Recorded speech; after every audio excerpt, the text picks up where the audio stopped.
hazard coverage and up to a $100 instant discount. That's how we roll. See us at Denny Menho Toyota or justhowweroll.com. Football season is back, and no matter which home team you root for, there's one thing everyone in the Midwest can agree on. If you're tailgating or grilling at home, nothing beats a freshly baked Village Hearth bun. An old-fashioned hot dog bun is the perfect accompaniment for a brat or a hot dog and all the toppings your little heart desires. And for the best burgers, you just can't beat the Village Hearth Classic bun. So head to the store and pick up some Village Hearth buns. The weekend is almost here. At Dakota Discount RV, we're in it for the long haul, just like you. Whether it's cross-country adventures, weekends by the lake, or family time under the stars, we're here to keep you rolling for years to come.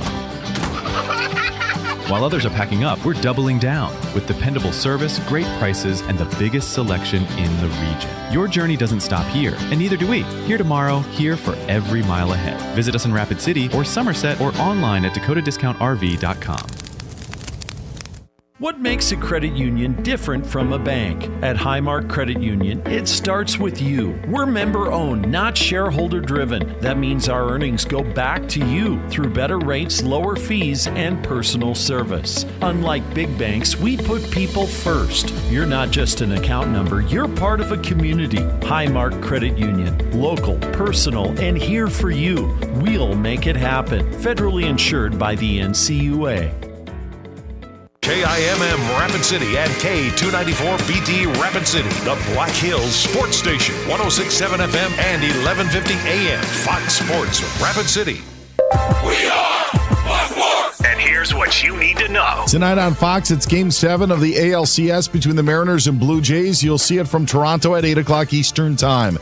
At 7 o'clock Eastern Time in Detroit, the Lions are home to the Buccaneers. Tampa Bay will have wide receivers Mike Evans and Emeka Egbuka available for tonight. Both are active despite dealing with hamstring injuries. An MRI revealed Panthers quarterback Bryce Young suffered a high ankle sprain on Sunday, and he's expected to miss this week's game against the Bills. Andy Dalton would be in line to start as he replaced Young yesterday in New York. Head coach Dave Canales says of Young right now, they're taking it day to day. Jets head coach Aaron Glenn wouldn't name a starting quarterback for their Week 8 matchup in Cincinnati. Tyrod Taylor replaced Justin Fields at halftime of yesterday's loss. Commanders quarterback Jaden Daniels doesn't have a serious hamstring injury, but his status for Week 8 in Kansas City is up in the air. Falcons quarterback Michael Penix Jr.'s day-to-day. No practice today for Ravens quarterback Lamar Jackson. And Niners quarterback Brock Purdy expected to miss Week 8. I'm Dan Beyer. It's time for South Dakota's Sports Talk Show. This is the Nate Brown Show, featuring live callers, great interviews, and thought-provoking sports talk. From the biggest national names to the hottest stories across South Dakota. Welcome to the Nate Brown Show. Here's your host,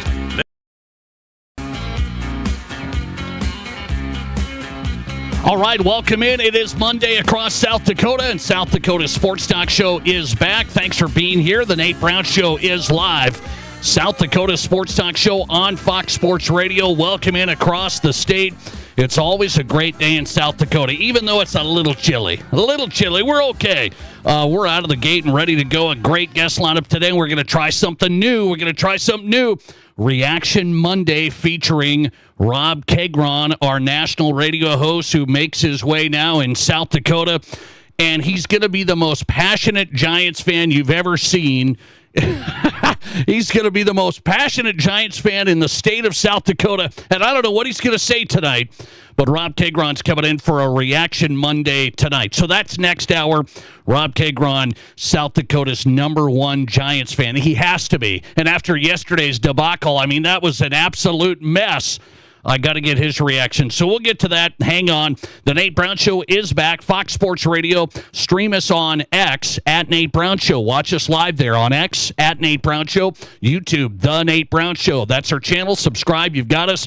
The Nate Brown Show. And one more place. You can watch the show on your phone on the new app, Midwest Sports Plus. If you have that app, it's great. High school games all season. The Nate Brown Show every afternoon drive. You've got us on Midwest Sports Plus, the new high school sports app. Okay. Reaction Monday with Rob Keighron. A little surprise hitter for you because Thursday it's high school football coverage across the state, so we're going to cut our show a little short. So Rob's in today on a Monday. Let's get to the guest lineup. Matt Zimmer's coming on. It's Dakota Marker Monday. You bet. South Dakota State, North Dakota State, Saturday night. Matt Zimmer's in covering it for Sioux Falls Live. We'll get his take as the Jacks take care of Murray State. But not maybe the best things there for the Jacks. Chase Mason banged up. Jacks defense gives up a bunch of yards. Where are we at with the Dakota Marker on tap for Saturday? Matt Zimmer's coming up from Sioux Falls Live. Thor Nystrom's on from the Twin Cities. We'll talk NFL, Vikings, college. Thor Nystrom covers it all for Fantasy Life and Score North out of Minneapolis. Thor Nystrom's in to kick off the show. And our high school sports hitter every Monday, Jandy's in on the Nate Brown Show. It's Jason Andera, SDPB Sports, high school sports analyst. Jason Andera coming in. So we're busy on a Monday. Let's get going. Pizza Ranch Studio Hotline is open, 605-720-1067. Pizza Ranch Studio Hotline, 605-720-1067. Powered by the Pizza Ranch. Locations in Brandon. It's great. East 10th Street in Sioux Falls, and 2 locations in Rapid City, home of everyone's favorite buffet, the Pizza Ranch. Barron's Wilson text line are open as well. 605-720-1067. 605-720-1067. That is the Barron's Wilson listener text line, which I always open up the app when we come in on a Monday, and I want to see, hey, I got to get this ready, and it never fails. People send in messages on the text line over the weekend, then I have to catch up on them. And my favorite, this is a first-time texter. Are you listening right now? I'm just asking you. First-time texter, listener text, Nate, how about those Chiefs? That's what the text said. How about those Chiefs? Thank you for that text. It's all in good fun, right? We can talk some smack. It's all in good fun. Okay, let me start with the buzz in South Dakota sports. So I'm going to start with that on a Monday. Buzz in South Dakota sports is what? The Dakota Marker game, the biggest game, not just in South Dakota, in the country when it comes to FCS football. So I got a couple of things I want to work through here on this. People were talking over the weekend on the Dakota Marker game, should College Game Day come to Brookings again? College Game Day came to Brookings 6 years ago. It's already been 6 years now. Can you believe that? Seems like it was yesterday. So they came to Brookings 6 years ago. That was a big scene. Pat McAfee, the whole thing. It was great. I mean, it was absolutely phenomenal. And you cannot measure what that does for a university, for a state, the flagship program. You can't measure that in publicity, promotion, the whole PR side of that. So when game day sets up, it is massive. And so people were throwing around over the weekend, well, hey, look at the FBS games. There's maybe not any high-profile games. Some teams lost, and maybe the number 1 against number 2 in the FCS will get College Game Day again. I have to admit to you, I never even thought it for a second. I mean, and I'm not downplaying the rivalry. What I'm telling you is ESPN is going to go with the SEC, then they're going to look to the Big Ten, then they're going to look to the Big 12, then they're going to look to the ACC. Do you get my message on this? All of us here in South Dakota in the upper Midwest, we know the level of talent. We know the level of play. We understand that we have outstanding programs. I mean, these programs are outstanding. What I'm telling you is the national media could care less. The national media, they made some plays. They came to Fargo twice. They came to Brookings once. They haven't done that for a long time, by the way, the FCS highlight. So I don't know what the story is on that. I just know the story is big money ESPN going to the big money conferences and the big money schools. So I never even dreamed, I never even thought it for a second, yet people were debating this actually, like South Dakota sports fans and sports media, like, and even national media. I saw some FCS guys on there. Well, I wonder if the Dakota Marker is going to get College Game Day. I wonder if they're going to do this. I don't think they were ever even, I don't even think it was on the radar. If you want to be honest, you got Vanderbilt, who you wouldn't think's a powerhouse. No, you wouldn't think so. But you got Vandy, 6-1 for the first time. It's a top 10 team for the first time since 1941. Vandy is a top 10 ranked team for the first time since 1941. They got a buzz going in Nashville like it's off the charts. So I always knew when I was going through the games, I was watching people discuss it over the weekend. Well, could game day come to Brookings? I was like, wait, okay, this team lost. And then I found this one, Vandy, Missouri. And I sent a buddy of mine a text. I actually sent him a text. I should bring that up. I need some proof. I sent him a text. I said, College game days going to Vandy. Book it.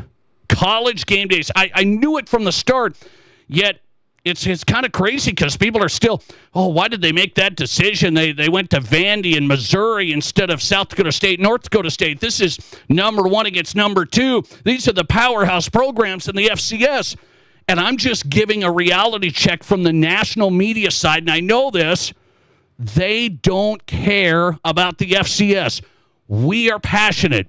We see the players that have played here. We understand the fan bases and the rivalry. It's no less of a game Saturday night just because college game day isn't coming. It's going to be a showdown Saturday night. And I don't give a rip if it's on ESPNU or not. I don't give a rip on that. This is the game, FCS. It's a powerhouse game. It's a high level of play. The national media doesn't care. It's the SEC versus the FCS. And we're going to lose on that. So we don't need to keep trying to, why did they do this? We know why they do it. It's the big programs, the big contracts, the big money, and it's not a real story in the FCS anymore. It's like, hey, we've been there, done that. These are the 2 teams that dominate. That's the end of the story. So for the national part of this, and I don't blame ESPN per se, they got to go Vandy and Missouri. That's a no-brainer. So 2 things can be true. It's 6-1 Vandy against 6-1 Missouri. That's a no-brainer. College game day is going to that. Vandy's revival of a program's unheard of. You know who's revived the program? Do you Jacks fans know this guy? You should. I had him on the show years ago. Clark Lee. Former assistant for who? John Stiegelmeier and the Jacks.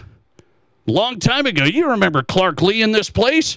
He's now the head coach at Vandy. A little tie-in for you. So the other part that's true is ESPN and national media don't give enough respect to the Jacks and the Bison for the programs they are. They don't. They still mix up SDSU with San Diego State, and they still think that Cole Payton replaced Mark Gronowski. It's just stupid. I understand it, but I also get in their mind, they don't give a rip. And so college game day was a pipe dream. That was out the window really quick. Really, really quick. We know the showdown is going to be big time Saturday night. Now, I have to ask you this question on the Nate Brown Show, question of the day tonight. I saw people saying that this game should have been on ESPN2. And again, they go with the bigger conferences and the bigger programs on the FBS. So they moved the Dakota marker to ESPNU. So people are complaining this should have been on ESPN2. They moved it to ESPNU. And somebody said the Jacks and the Yotes on ESPNU last year got like 40,000 viewers. Is that right? The Jacks and the Yotes? Well, again, nobody really cares outside of our great state about the Jacks and the Yotes rivalry, honestly. And there's a few Big Sky Conference teams and fans, but this population base up here, I don't know if we hit 40,000 watching that thing on ESPNU, but I'm here to tell you, I'm not going to turn it away. ESPNU, ESPN Ocho, I don't care what it is. Put the Jacks and the Bison on, and I'm going to take that all day. So I know ESPN2 has more subscribers, a bigger base, millions of people. ESPNU is lost in the shuffle, and a lot of people don't have it in their cable package, the whole thing. We can't pick and choose who we get, what we get. Until you get to the group of 5 FBS, and a lot of people are pushing on that, and some people are pushing against that, until you get to that level, you're going to be on ESPNU, and you're going to be just filling the spots. That's just the way it is. We know the players, the programs, the whole thing. We get it. Is this game better than half of the games you're going to watch in the FBS Saturday? Well, of course. I mean, it's not even close. So the history and the rivalry and the whole thing, the border, it's not even close. But the national media, they think it's a fill-in thing. It's a fill-in thing. And that's not going to change until the Bison and the Jacks go to that next level. That's not going to change. Do you think it's disrespectful to the programs putting us on ESPNU? Or are you going to take the coverage? That's my question of the day. Do you think ESPN putting the Dakota Marker game on ESPNU, it's basically their last slot, is that disrespectful to our programs? That's what I'd like you to answer. Yes, it's a bad decision, or no, you just got to be happy with the coverage. That's my question of the day for you tonight. 605-720-1067. 605-720-1067. Let's see if we can get you on. Thanks for getting in. You're live, and you go ahead. Yeah, Nate, just was calling about the SDSU game. What do you say? It comes down to the business, for those guys. Be thankful for the coverage that we get. And like you said, the population isn't here, so yeah, it is what it is. Enjoy it. It's tough. No, I'm with you on that. I mean, it's tough. Thanks for getting in. I appreciate that. I think that's just the way it has to be, meaning we got to take the national coverage. Do you want the Dakota Marker game on ESPN at all? Well, of course you do.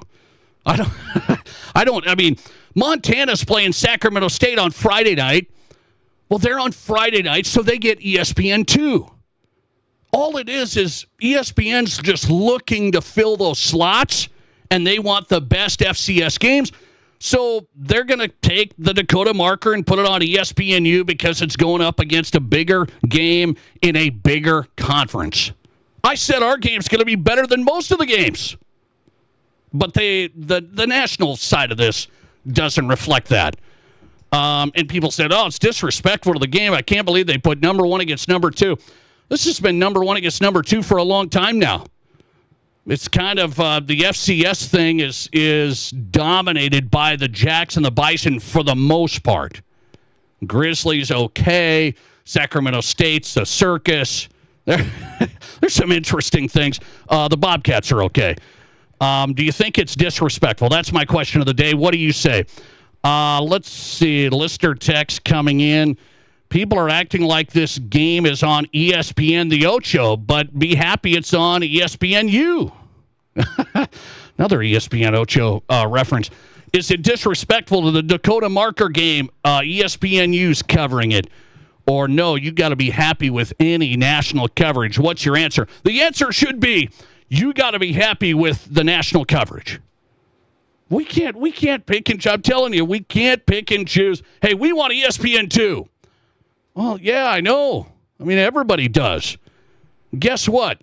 Nevada playing somebody else at 10 o'clock at night on, what, CBS Sports Network? I mean, nobody cares about that game, but Nevada and those guys are going to take it. I mean, they're going to take it, so you got to take it. 54% of you say, be happy with the national coverage. 46% of you say, ESPNU covering it is disrespectful, putting it on ESPNU. I can't go that far. I can't go that far. We know how big it is. I'm telling you the national media does not. I mean, they just don't. The disrespect for the FCS is clear. And by the way, there can be some disrespect for a large portion of the FCS because these programs are way off. So a lot of the programs of the FCS are not even viable. I mean, they're not even viable. So just because we have the two best programs, North Dakota State, South Dakota State, in the country, doesn't mean ESPN's going to knock down everything. Say, hey, let's take College Game Day there. Let's put them on ESPN too. It's not going to move the needle. It moves the needle here in this state big time. It's not going to move it nationally. So speaking of moving the needle, I wasn't going to pile on this guy. I wasn't going to do it. You know the Sacramento State president, Dr. Luke Wood? Of course we do.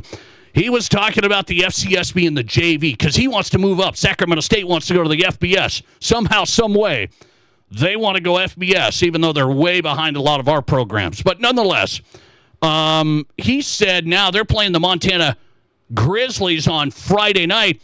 Dr. Luke Wood just keeps on talking. I wasn't going to pile on him about the JV comments, and he's just kind of a goofball. President of the university, I don't get it. But he said they're playing the Montana Pandas. And I'm watching this guy. He said he's going to feel bad for the Montana fans. They have to experience a loss like this on the road here at Hornet Stadium, he said, Friday night. And then he said the Montana Pandas, well, he said Grizzlies, they haven't played anybody.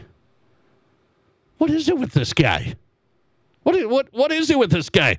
Speaking of goofy, Bobby Houck, the head coach from Montana today, said Dr. Luke Wood is, quote, kind of a clown. My goodness. Now I'm really interested. Montana, Sacramento State Friday, Dakota Marker Saturday. Now I'm really interested. Montana head coach Bobby Houck. I've talked to him over the years, interviewed him a lot. He's a straight shooter. He says what's on his mind. He calls the president of Sacramento State kind of a clown. And now they showdown is Friday night. So up for Montana. I'm going for the Grizz. And you know I'm going for the Jacks. It's going to be a fun weekend. Coming right back, we'll go NFL and more. Thor Nystrom gets us going from the Twin Cities coming up. This is South Dakota's Sports Talk Show. At Black Hills Federal Credit Union, we are committed to improving the lives of our members and bettering our communities. As your community credit union, we're here to get to know you and your unique needs. From extended service hours to the newest technology, we have you covered. Stop by any location to get started or text or call 605-718-1818. BHFCU is member-owned, not-for-profit, and federally insured by the NCUA. Mom, can we please go to Watiki Indoor Water Park Resort? Watiki? What's so special about it? Are you kidding? It's got slides, fountains, a lazy river, everything. And it's just a short drive to Rapid City. If we stay at one of the hotels, we get water park passes for free. Wow, you really did your homework. Okay, what do you say we pack our swimsuits and hit Watiki this weekend? Yes, best mom ever. Unlock your adventure at WatikiWaterpark.com. Get unmatched selection at the best prices in the Black Hills from your Mr. Liquor stores in Rapid City. This month's specials include a $6.50 savings off all flavors of Kahlua, now $23.49. Or save $3 off 19 Crimes wines, now just $8.99. Plus, you can order an ice-cold brew in their adjoining Campfire Bar and enjoy it while you shop. Price is good at both Mr. Liquor stores, off Catron Boulevard next to Walmart, or on the corner of West Chicago and Sturgis Road in Rapid City. Here's your Fox Sports Rapid City forecast. A wind advisory remains in effect. Clear skies tonight with lows around 36. Northwesterly winds 15 to 20 miles per hour. Bright sunshine expected again tomorrow. Daytime highs approaching 61. Lows level off around 37. Tomorrow night, clear skies. That's your forecast on the Black Hills Sports Station, Fox Sports Rapid City. Currently, it's 46 degrees. Being in business has its rewards as well as its challenges. It means being the first to turn off the lights when you leave at night. Your business is unique, and you need a bank that understands your needs. You deserve the best. You need a financial partner that is invested in your success. You need Pioneer Bank and Trust. Don't settle. Pioneer. Pioneer Bank and Trust. Local. Pioneer Bank and Trust. Member FDIC. Collins Siding has been the region's premier window siding, door, and gutter installation specialist since 1974. They use only the highest quality materials and never compromise on their workmanship. Collins Siding is licensed, bonded, and their estimates always include labor, materials, and applicable permits and taxes. Collins Siding has been providing top quality service and exceeding high standards for over 45 years, and you can find out how by visiting them at 2016 Cherry Avenue. Collins Siding, 2016 Cherry Avenue, Rapid City. Football Powerball is on, and your place for all the action is at the BetMGM Sportsbook in Tin Lizzie Gaming Resort. And he's got a touchdown! Don't miss a second of your favorite matchups with wall-to-wall television arrays and personalized audio technology. Touchdown, Denver! Now offering live betting so you can keep your luck rolling while the game is still going. Grab a lounge chair or pull up to a table and order off a full menu of food and drinks from Patty O'Neill's. BetMGM at 10 Lizzie is the #1 sportsbook in Deadwood, where it's always game on. Live callers, big-time interviews, and breaking sports news. This is South Dakota's sports talk show, The Nate Brown Show.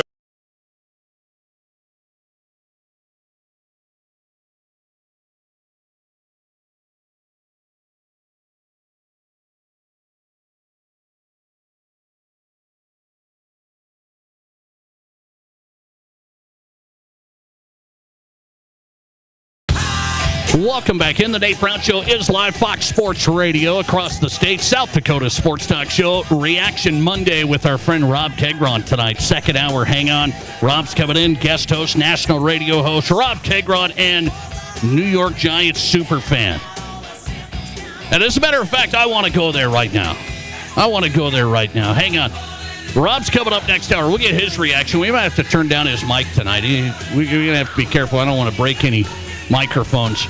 Rob's coming in, super New York Giants fan, lifetime Giants fan. What a meltdown yesterday. Hang on, we're trying to track down Thor Nystrom as well, NFL college football analyst for Fantasy Life. Thor Nystrom, we'll see if we can get him on tonight. Matt Zimmer is going to join us talking Dakota Marker as we count down the matchup. We'll have a guest on every day this week talking Dakota Marker, Jack's perspective, Bison perspective, #1 against #2, Saturday night in Brookings. Matt Zimmer tonight from Sioux Falls Live. He is coming up. So I have to get into this Broncos thing yesterday, right?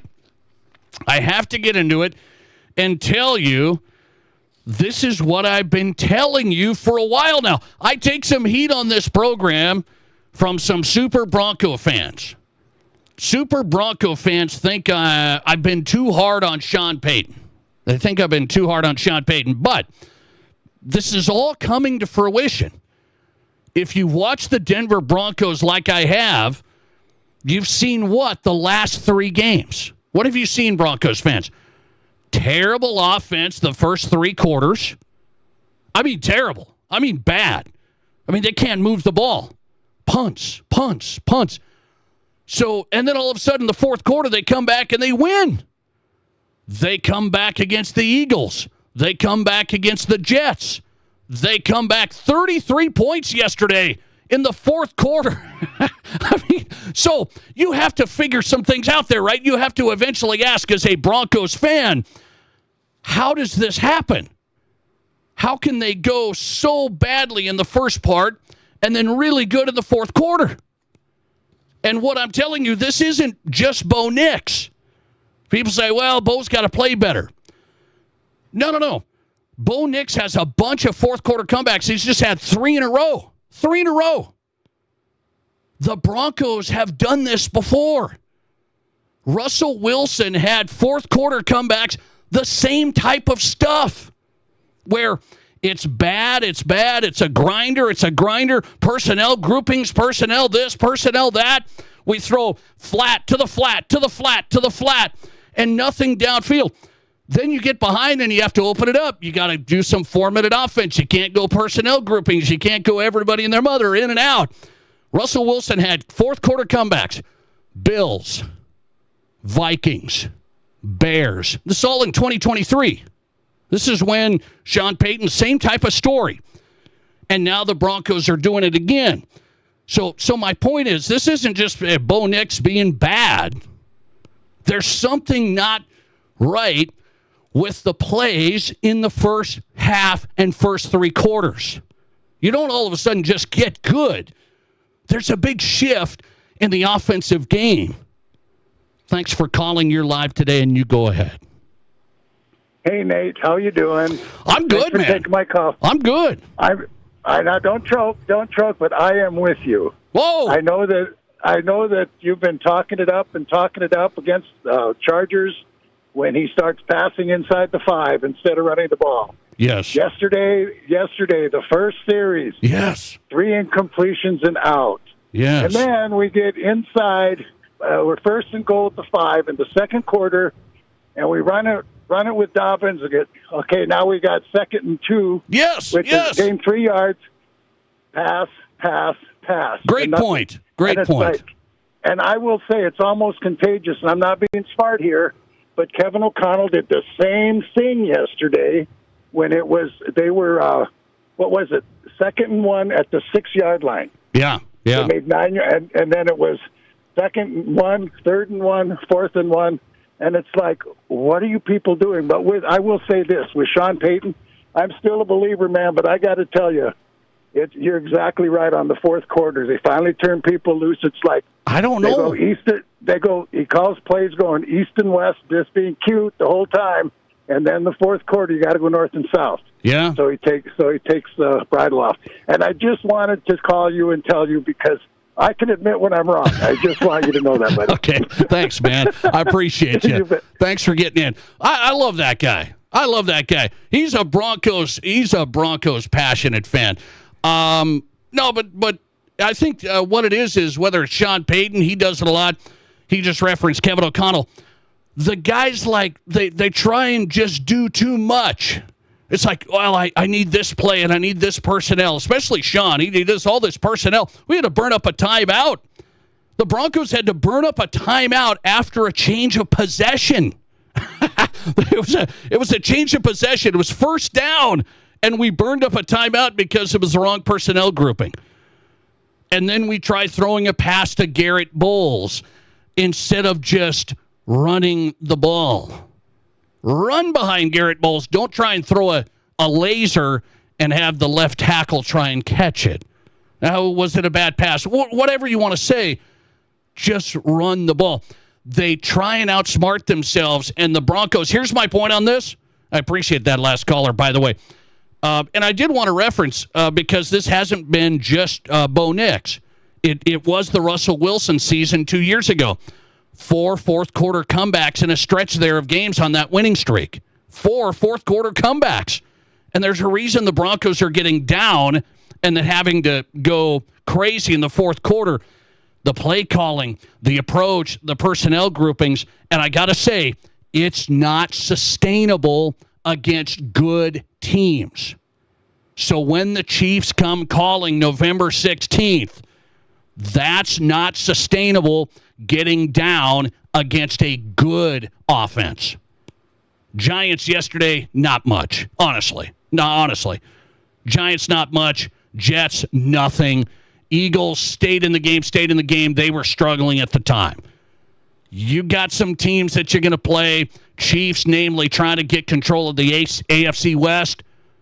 The getting down through 2 quarters, through 3 quarters, and then trying to score 3 touchdowns in the fourth, it ain't happening.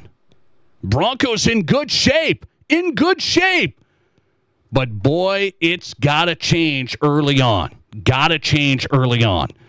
Let me see here what people are saying.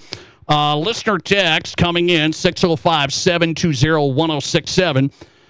Listener text, the Broncos players make the dumbest penalties. They can't do stupid stuff and think they're going to win a Super Bowl. Well, yeah, too many penalties, too. I understand. I mean, I'm with you on that. How many penalties yesterday? 127 yards? 127 yards. Can you believe? I mean, you can't have that. You really can't have that. You absolutely have to get better poise, better discipline, and 127 yards of penalties for the Broncos, and they still win. But again, they're winning against some of the bad teams. The Eagles win great. They lost to the Colts, who they look pretty good. They lost to the Chargers when they were better. You're going to have to play a lot better through 4 quarters to get the wins. That's my point. And the play calling's just odd. It's just odd.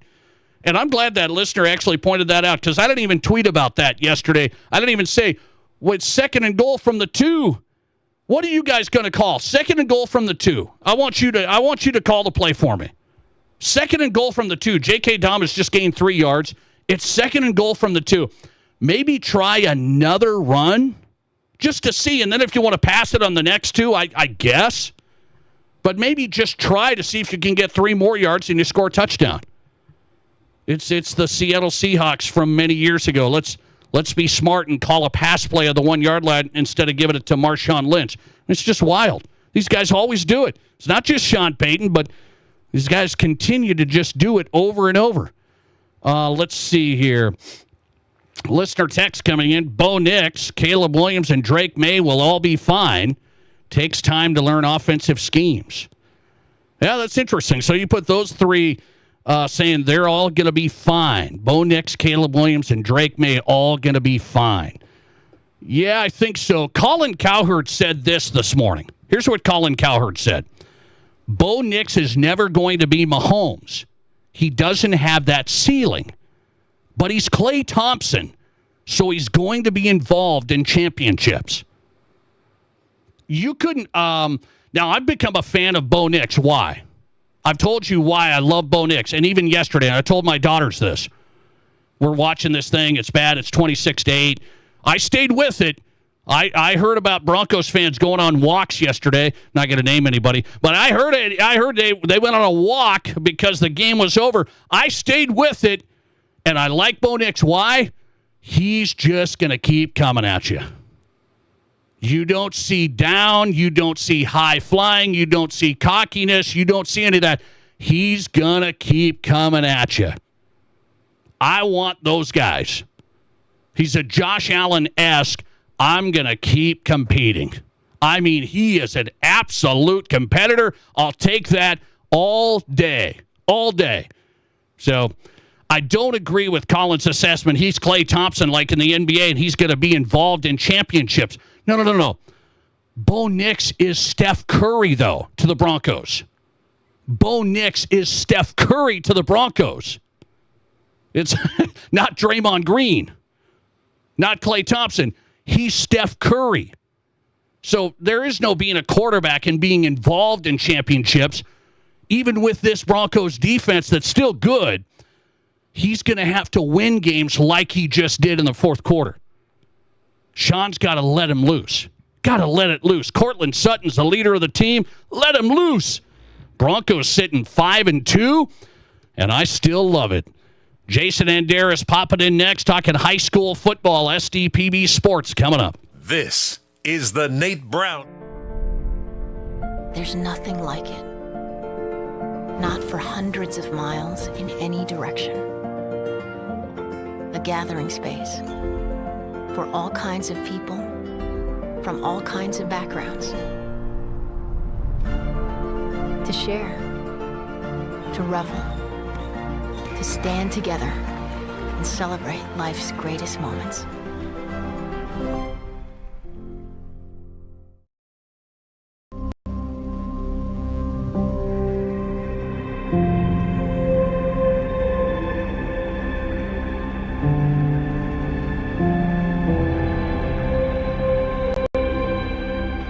We are number one, so you can always be their number one. Black Hills Surgical Hospital and Black Hills Orthopedic and Spine Center. The number one hospital in the nation for major orthopedic surgery.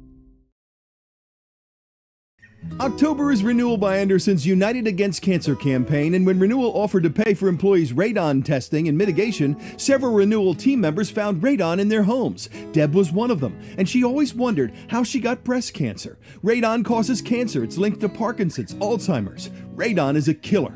People don't know about radon. They don't know what a killer it is, and they don't know how cheap it is to have it tested. From all of us at Renewal by Anderson, please get a radon test now. It could save your life.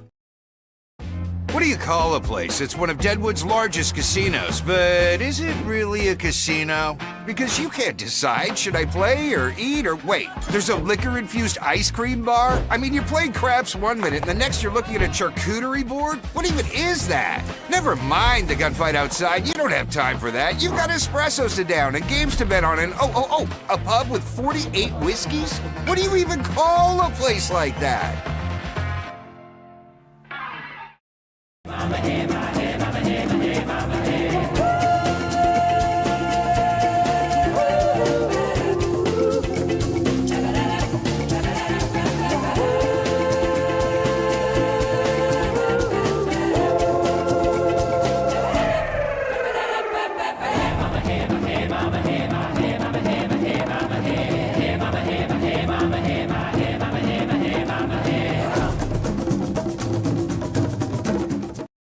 I didn't know anything about radon. I didn't know it's a gas you can't see or smell. I didn't know it's radioactive from decaying uranium deep underground.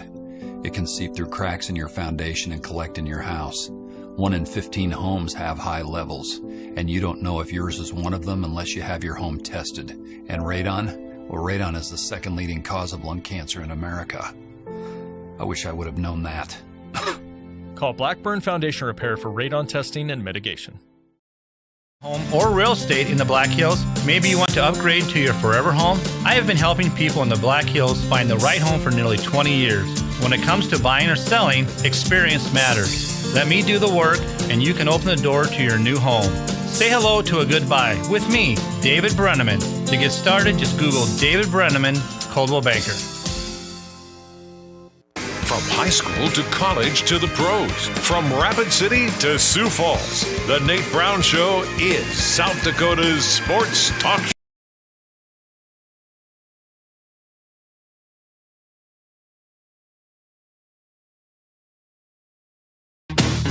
All right, welcome back in. The Nate Brown Show is live. Fox Sports Radio. Glad you're here. South Dakota Sports Talk Show, a Reaction Monday. Coming up next hour, our guest host, national radio host Rob Keighron. He's live in studio all hour. Next hour, hang tight. Countdown to the Dakota Marker game Saturday night. ESPNU. Matt Zimmer's covering it for Sioux Falls Live, and Zim's in tonight talking Jacks Bison, the showdown, number 1 against number 2, coming up Saturday night. Question of the day. Is it disrespectful to the Dakota Marker game to put it on ESPNU? That's been the buzz over the weekend. It's like, oh, man, we should be on ESPN2. Is it disrespectful to put it on ESPNU? I say the national media doesn't know any better, and they're going to put the FCS game in the last slot they can. That's what it is. We know the game. We know the rivalry and the players that have played in these games. High level. We know that. ESPN's like, ESPNU, let's put it there. They don't see it. They're not going to get it until we get out of the FCS and get into that whatever new division they'll have. So I just take the coverage. I don't think it's disrespectful. You got to take any national coverage you can get. That's our question of the day. You let me know. 605-720-1067 is the Barron's Wilson text line. Jason Andera joins us every Monday. He's been doing it all high school football season. We always recap the weekend, take a look ahead. Now this week, here's what we got going on. It's playoff time for 9-man and 11B, and then you got the last week of the regular season coming up for the big school programs. Jason Andera's in, SDPB Sports. Jason, how are you? Hey, doing great. Appreciate you, man. Let me break down a few things, get your take. 11AA is getting interesting again, and I'm starting to see, well, let's see. Pierre looked pretty good. Spearfish got up on him by a few touchdowns. Could you believe that? What'd you think of Pierre's comeback? Yeah, I was actually at that game, and the first strange thing that happened is the buses were late for Pierre. They could only go 40 miles an hour, so they arrived late. They pushed the game back an hour. It was already just a little wonky. And then Pierre throws a couple of interceptions. Spearfish takes one back, and they get 2 more touchdowns on good field position. And all of a sudden, they're up 21-0. Then there's a catastrophic injury. There's 2 injured Pierre players on the same play in the first quarter. One of them was Carter Merrill, who it looked very serious. And it just was an odd start to the game in all aspects. But then Steve Steele, in his wisdom, takes out his starting quarterback, inserts a sophomore who hasn't played quarterback yet this year. He's thrown 3 passes in trick plays and some Wildcat stuff, but he comes in and just flips the game on the script, and it looks like Pierre maybe found the missing ingredient to an explosive offense, because they were totally different after that. So I agree, this Pierre team over the last couple weeks has looked much better, and then that second, third, and fourth quarter against Spearfish, they looked like one of those old Pierre teams that was just railroading everybody. Pierre gets into the 40s and ends up beating up Spearfish, who I think is a pretty good team after getting up by 3 TDs. The Spartans were up by 3 TDs. Do you think this new quarterback's going to be the guy then? Is this going to be a new element for Pierre? Well, I do think their sophomore, Jaron Deal, who was playing receiver this year, I think he probably will get more time at quarterback. I'm not sure if they just gave Caleb Lounsbury some time off because of the injuries.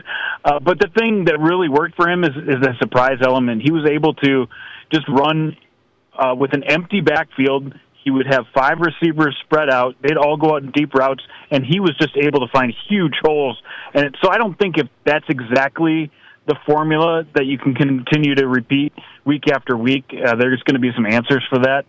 But he gives them another option that really, really will make it hard to stop this Pierre offense.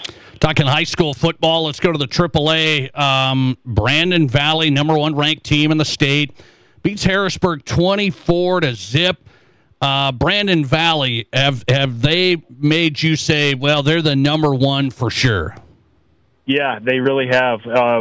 They have played so well in all aspects of the game, and even despite several injuries to this team, they're finding ways to produce enough offense in that game with 24 points, but their defense it's unquestionably the best defense in AAA, and I think that's what's going to get them through this next month of games is their defense. And then, a potential rematch at some point with Sioux Falls Lincoln, we'll see if they're able to stop that high-powered offense once again.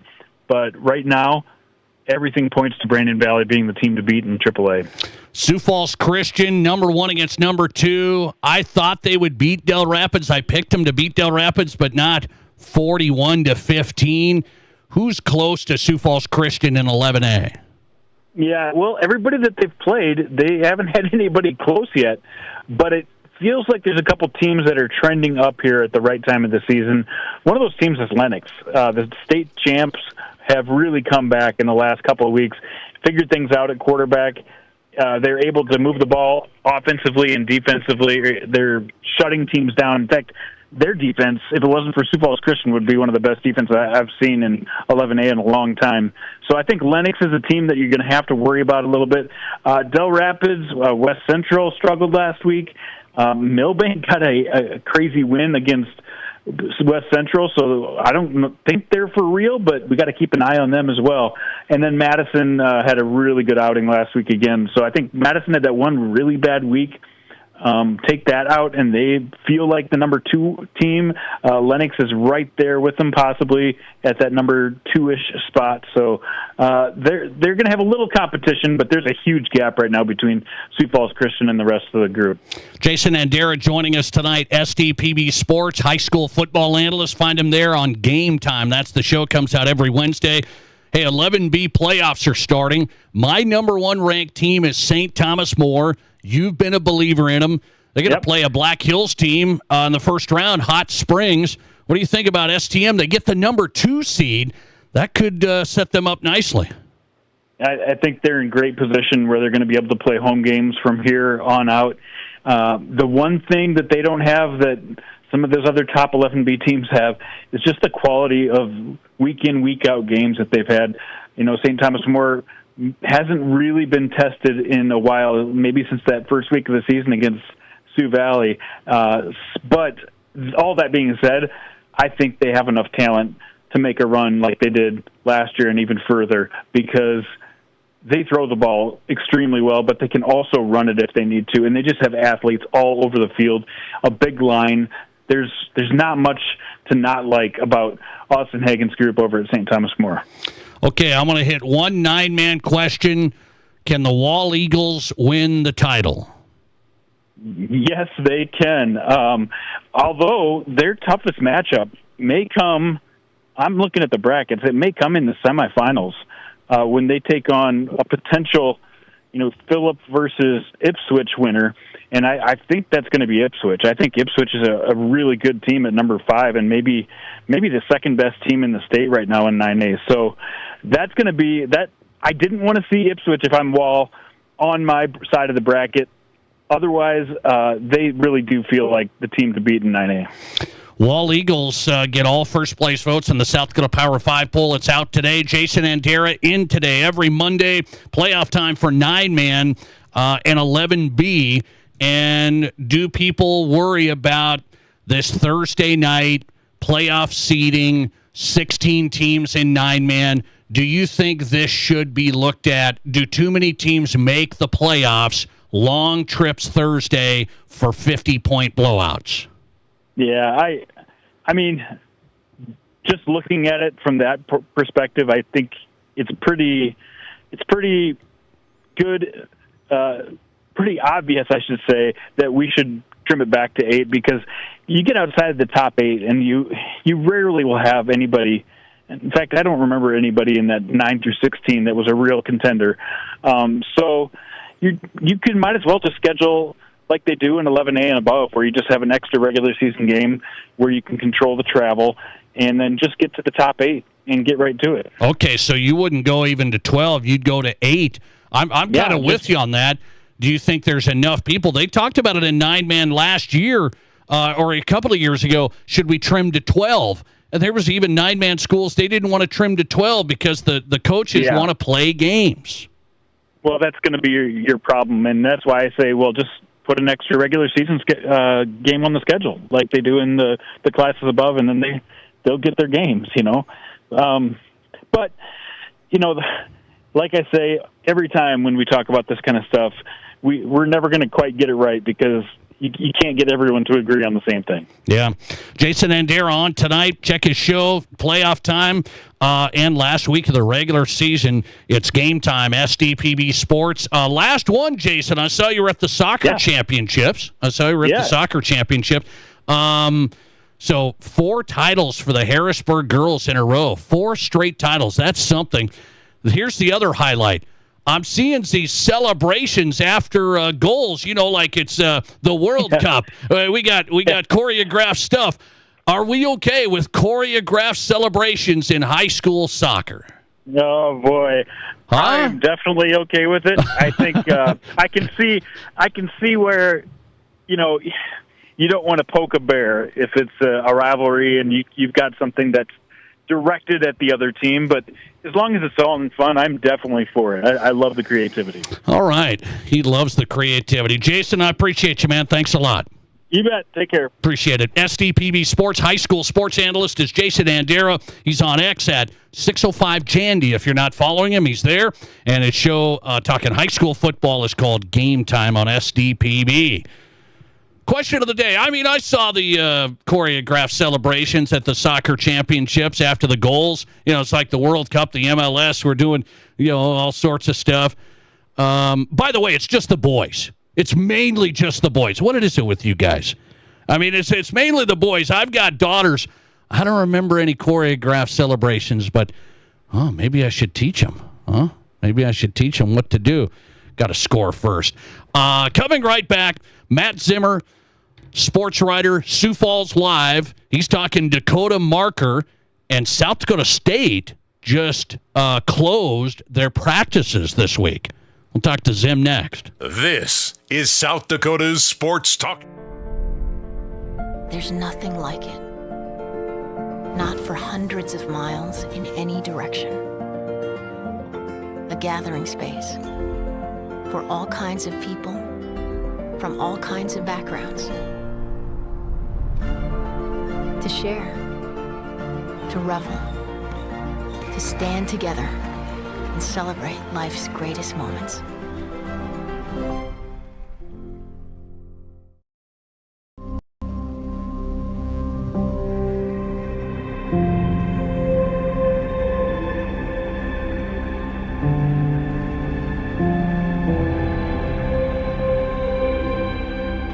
We are number one, so you can always be their number one. Black Hills Surgical Hospital and Black Hills Orthopedic and Spine Center. The number one hospital in the nation for major orthopedic surgery.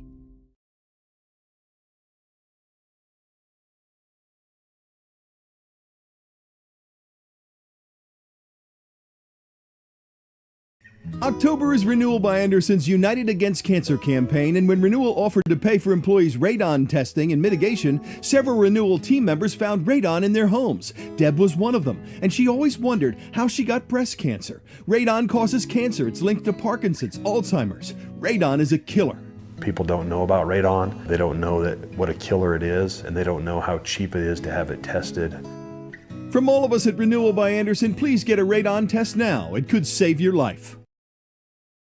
What do you call a place that's one of Deadwood's largest casinos, but is it really a casino? Because you can't decide, should I play or eat or wait, there's a liquor-infused ice cream bar? I mean, you're playing craps one minute and the next you're looking at a charcuterie board? What even is that? Never mind the gunfight outside, you don't have time for that. You've got espressos to down and games to bet on and a pub with 48 whiskeys? What do you even call a place like that?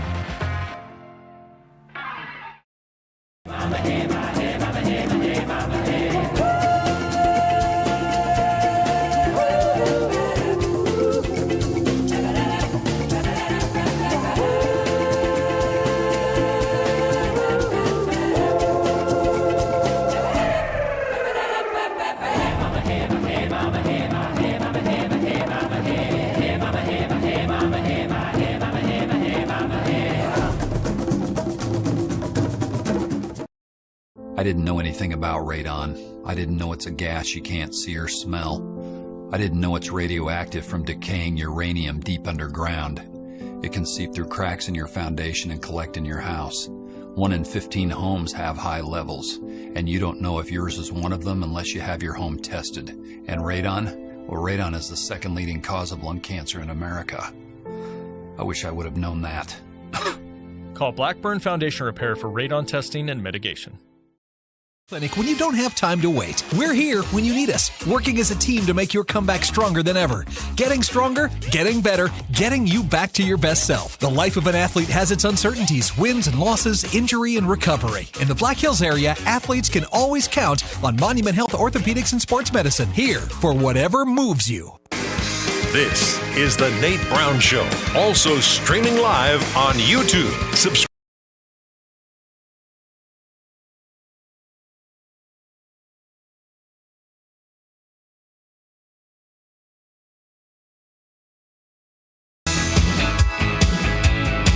Welcome in the Nate Brown Show live, Fox Sports Radio. Glad you're here. Monday reaction on South Dakota Sports Talk Show. We have a lot to cover tonight. Jason Andera moments ago talking high school football. Last week of the regular season for the big schools. 9-man 11B get the playoffs going Thursday. Jason Andera moments ago. A lot of NFL talk tonight. We'll get to Rob Keighron. He's our guest host on a Monday. Rob's going to be out Thursday, so we're going to have some high school football on our Fox Sports Radio affiliate. So we got a Reaction Monday with guest host, national host, Rob Keighron's coming in, and New York Giants super fan. Is there a bigger New York Giants fan in South Dakota? I don't know one. I don't know if I know a fan, but I know Rob. He's coming in after that Giants collapse. What a dandy.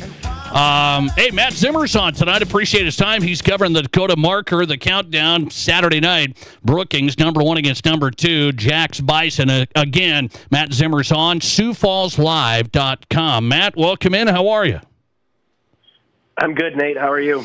I'm good, man. What'd you think? You took the trip to Tuscaloosa. Seems like you've done this kind of last couple of years with Keighron DeBoer down there. What was the atmosphere like in that game? Alabama kind of controlled that game. Huge play at the end of the second quarter. What was it like in the stadium? It was fun. It was cool. I mean, I was at the Georgia game last year, which you remember was also a wild one with the Tide taking a huge lead and then almost blowing it, kind of a game of the year sort of thing. That atmosphere was incredible. This was a little different. Like you said, they kind of controlled it. Once they got that pick six before halftime, that kind of gave them control of the game.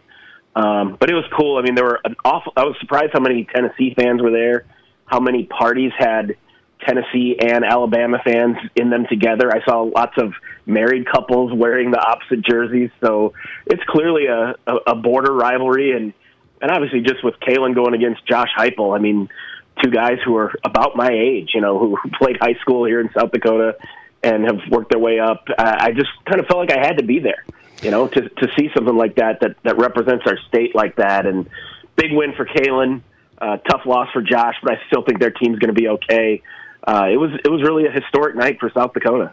Bama is back, it appears, but just give it 1 week where things go south and everybody will be on Keighron. By the way, I said this on the show, and you've known Coach DeBoer. I've had him on before, but you've interviewed him a lot. I feel like the national media is just never going to give him the benefit. So even when he wins games like this, I hear nothing. I hear nothing. He's not on any of the shows. There's no topics. He loses one game, and he's almost going to get fired. I feel like that's going to be his tenure there. Am I wrong? I don't know. We'll see. Obviously, those of us here in South Dakota who know him and have known him are kind of sensitive to that. I think Keighron does a really good job of blocking it out, not worrying about it. I mean, I'm not going to say that it isn't stressful on him. I mean, I've noticed all of his hair is gone, so it might be getting to him a little bit. But, he got to where he is by being the exact same guy all the way up. And one thing I do sense is that now that he's having some success, winning some games, and kind of I don't want to say coming out of his shell a little bit, but you probably saw how emotional he was before the game. That's what I wrote my column about, was just seeing a level of emotion from him we're not used to. I think Bama fans are starting to kind of go, okay, I'm starting to see who this guy is. He's not Nick Saban, but he's not going to try to be Nick Saban. He's going to be himself. And you can definitely tell the players are starting to respond to him. I think the local media in Alabama is certainly starting to figure out that, he's a Midwestern guy. He's not Nick Saban. And I think as far as the national perception goes, or how warm his seat ends up being at any given time, that just depends on whether they're winning games or not. I think I saw a headline yesterday that, Paul Feinbaum says the Bama looks just like the Nick Saban days. Oh. Like, really? That's the same guy who was going to run him out of town last year. So, right. Like you said, it's almost a week-to-week basis in the SEC. I think people are starting to come around to the idea that college football has changed. There's so much more parity now in the playoff era with the portal and NIL leveling the playing field. You're not going to see these teams going 14-0, 13-1 every year. And, Bama fans probably more than any other fan base are the ones that don't want to hear that. They're spoiled. They expect their team to go undefeated every year. I think if they can kind of wrap their heads around the fact that things are a little different, but that Keighron's the right guy to lead them through this transition, I think things are going to be okay. Matt Zimmer on tonight, back from Bama. He basically I'm going to go to this Bama-Tennessee game because I think the Jacks might roll Murray State. Well, they beat Murray State. They didn't roll them. Chase Mason gets banged up. And now South Dakota State, I see you posted this. They closed practice this week. So is this Chase Mason thing a story going into Saturday night? Oh, it definitely is. I mean, I wasn't there. I've made some calls today, talked to some people. They're obviously playing things as close to the best as they can, and I don't blame them. I would too. But I will say, the idea that, they just held him out for precautionary reasons and he'll be fine, I don't buy that for a minute because, like you just said, I mean, it was still a close game into the second half. They aren't just going to sit their quarterback and say, we can beat this team with our backup. And granted, they did, ultimately. And I think Luke Marble is a promising player, their backup quarterback. I thought he did some encouraging things. But I think it's very much in question. I know Chase will do absolutely everything he can to get ready. I know he's not probably going to have to be 100% for them to use him. But if he is able to start, he might not be the full version of Chase Mason. Obviously, that dual threat, that guy who loves to run the ball. It's a big factor. I mean, NDSU looks, just based on the numbers on paper, they look like they're kind of head and shoulders above everybody else. SDSU is their first real test. It's going to be in Brookings, where the Jacks won 33 games in a row. But I think it's probably the biggest storyline going into this game is who's going to be under center for the Jacks, and if it's not Chase Mason or if it's a limited Chase Mason, how does that impact the game? How about the defensive side? You weren't there, I wasn't there, but I'm following it. They gave up a bunch of yards to Murray State. What are we thinking on defense here with an NDSU team that's going to be a lot better with Cole Payton here? Yeah, Murray State's offense has been pretty good. The last few weeks, they've been putting some points and yards up on the board. So I don't think that's necessarily something that you have to panic about. But like you said, NDSU's probably going to be better. Cole Payton's been terrific, and it's the Bison. It doesn't almost really matter who the names and numbers are. That's going to be 5 really good offensive linemen, 3 or 4 really good running backs. Bryce Lance, probably the best receiver in the country. And like you said, Cole Payton's been playing really, really good football. So it's a concern. They know they're going to have to play better than they did last week. The good thing is their defense is very deep. It's very opportunistic. They've done a good job of getting turnovers this year. I haven't dug fully into the matchup yet, but I know, like I said, NDSU is going to be NDSU. You're going to have to win the battle in the trenches. You're going to have to win the turnover battle. And as cliched as those things are, you look at this series in particular, SDSU at one point won 5 games in a row in this series. And if I'm not mistaken, they didn't have a single turnover in any of those 5 wins. And then last year, they lost both games, and there were turnovers in both of those games. So that tends to be pretty important. Matt Zimmer's covering NDSU, SDSU, Dakota Marker Saturday night, SiouxFallsLive.com. Follow him on X at Matt J. Zimmer. So this game's going to be put on ESPNU, and the big talking points are, well, I can't believe they put this number 1 against number 2 on ESPNU. My point is, we know the rivalry, the level of play, the level of players. The ESPN thing, they're going, hey, we'll just put this on ESPNU. Is that disrespectful to this game or not? I mean, it's hard to say. We're obviously biased here. We like to think our games are just as important as all these other ones. It's kind of the same thing as, a lot of people were really hoping and maybe even expecting College Game Day from ESPN to come here for this game, and they ultimately chose to go to Vanderbilt, and people are going, well, geez, I go to the SEC all the time. I mean, I hate to say this to people, but outside of the Dakotas, the FCS level doesn't make a huge dent, I mean, to a lot of people around the country, what's the difference between FCS Division II? They don't know. If you're not in the Big Ten, you're not in the Big Ten. That doesn't mean it isn't, obviously a terrific rivalry, 2 really good football games. And part of the problem is SDSU and NDSU as individual programs have kind of transcended the FCS level. Yeah. The FCS level probably is becoming more and more irrelevant every year because so many of their good teams have moved on and left and gone to the FBS. The Jackson and Bison, frankly, don't belong in FCS anymore. They are FBS teams in everything but name. Their talent, their coaching, their resources, their fan support, they're stuck kind of in FCS right now. And, you can complain about being stuck on ESPNU or not getting College Game Day to come. Well, that's part of being in FCS right now. Yeah, I'm with you on that. Last one, Friday night, Grizzlies play Sacramento State. Bobby Houck at Montana just said Sacramento State's president's kind of a clown. And your comment? He is, and I hate to call people names, but, how is this guy going to learn? I mean, all off season, he ran his mouth, and it's one thing to try to bring attention to your program, which he's doing, but when you I don't want to say insult other teams necessarily, but that's kind of what he's doing, calling FCS JV and, not even calling the Grizzlies the Pandas or whatever. The Jacks played him in the season opener, and they beat him pretty soundly without even playing very well. Yeah. 20-3. And after that game, a couple of SDSU players and coaches that I talked to, several in fact, made a comment on how Sacramento State's players were pretty chill. They were very respectful. They kind of expected them to be cockier and running their mouth more, and they really weren't. And they kind of made the comment that, what is this president doing? He's just giving opponents bulletin board material. Yes, he's literally making it harder for Sacramento State's players and coaches. They're not the ones out there running their mouth. Sacramento State's players aren't out there saying, oh, we're playing the Pandas or SDSU's a JV team.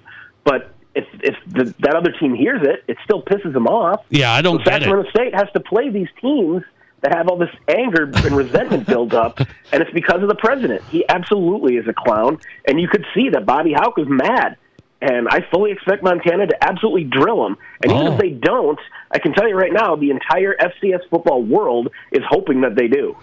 Oh, yeah, no doubt. I said up with Montana today.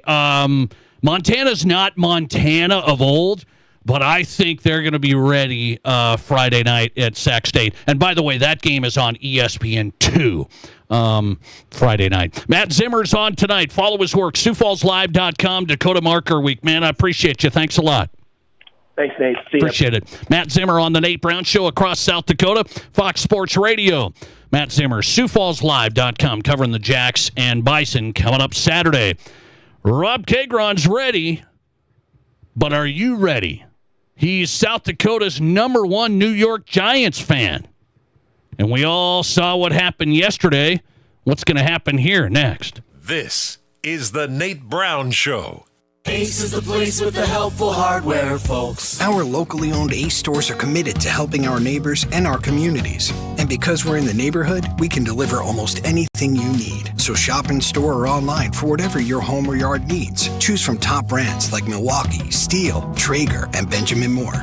Then pick up in-store, curbside, or we'll deliver your order right to your home. Around the block, what you need in stock, with people who know how to help. See acehardware.com for details. Could there be a better name? Auto Value Parts Stores. They aren't just about air fresheners or fuzzy dice. Auto Value Parts Stores are all about parts, auto parts, and advice. Pros who know auto parts with tons of tips when you need them the most. You want real value? Don't go to a place with a cute name. Go to Auto Value. Could there be a better name? I didn't think so. Your Auto Value Parts Store. We've got the parts, we've got the smarts. Out here, we have a deeper connection to the land, a stronger connection to our neighbors, standing on our own 2 feet while also working together. The power to do more connects us all. At member-owned West River Electric Association, it's all of us working together to make today and tomorrow better. This is Co-op Country. Hi, I'm Tim Wrench, and I'm seeking personal injury cases. If you've been injured because someone else did something wrong, call me up. I'm a trial lawyer. I've tried criminal and civil cases for decades, and I can use all of that experience to help you. I also know this, that when insurance companies know that you're represented by a trial lawyer, they take your claim more seriously, and if it is to be settled, it's settled better with a trial lawyer. Wrench Law, 605-341-1111, wrenchlaw.com.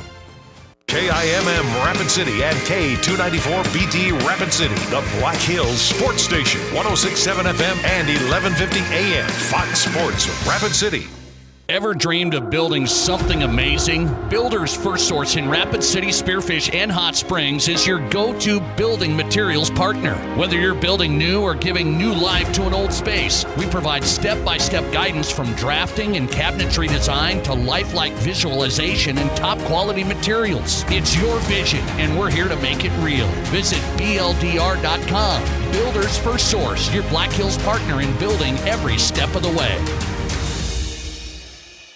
We're talking with Rihanna Wickett at Elevate Performance Physical Therapy for another Elevate Performance Health Minute. Rihanna, as we all get older, one of the most common injuries, pains, back pain. We see it every day. There's a lot of things that can cause it, right? Absolutely. There's a multitude of different things that can cause back pain, whether that's strength or something that you did, you tweaked it. So it's really important that we get you looked at and figure out what's actually causing that, because so many things can cause the different types of back pain. Okay, so what's interesting about it, you could have pain in the back, but then there's also a problem with your back, and now that turns into sciatica. Yeah, sciatica, it tends to come down through the buttock into the leg, and back pain generally just stays right within the back. You might have something traveling, numbness and tingling, pain shooting down past the knee even, all the way to the foot.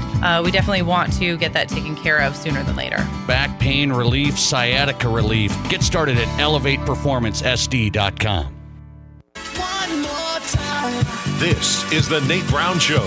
From the biggest national names to the hottest stories across South Dakota. Welcome to the Nate Brown Show. Here's your host, Nate Brown. All right, welcome in. Second hour ready to go. It's a Reaction Monday with Rob Keighron. Yes, he's in on a Monday. We're going to try this, man, because not just because my Broncos beat his Giants. Don't get that twisted, okay? It's a Reaction Monday. Rob Keighron in, second hour, ready to go on the Nate Brown Show. It is South Dakota's Sports Talk Show, and a lot to cover. Before we do, let's get you on the text line if you want to be a part of the conversation. We hit you up there, 605-720-1067.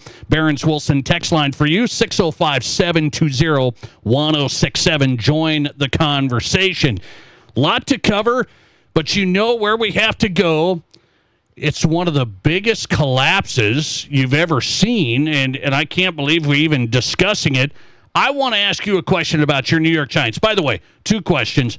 Are you the biggest New York Giants fan in the state of South Dakota? Because I don't really see him anymore. There was that stretch with Sims and your great stretch, and now it's kind of fallen off.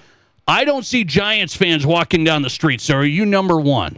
Well, I don't mind being presumptive, as you know by now, Nate, and as the listeners know by now. I can absolutely say West River, I'm the number one. I do know a few other Giants fans. I'm much bigger than they are. Oh, you do? You know some Giants fans? In town, I know a few Giants fans in Rapid City. It's hard for me to say. I've only spent so much time East River, particularly in Sioux Falls. I can't say for sure I'm the number one, but I got to be pretty close if I'm not number one. So we call you top 5. Let's just say number 1. Why sell myself short? I'm number 1. Okay, so I'm setting this up as you're passionate. You were up 19-0, and I was looking at my phone. I got these couple of Broncos buddies that text me, and they whine and complain and stuff. So I usually try and be like, just give me a break. And I'm sitting here looking at it. I'm starting to complain. Do you think I stay with the game? I was offered to go on a walk. It was nice weather. It was 19-0 entering the fourth quarter, right? Do you think I stayed with the game? I was offered to go on a walk. You absolutely had to stay with the game. Please tell me. I get it. We were really kicking your butts at that point. And I was watching with a big Broncos fan, a guy who watches every game.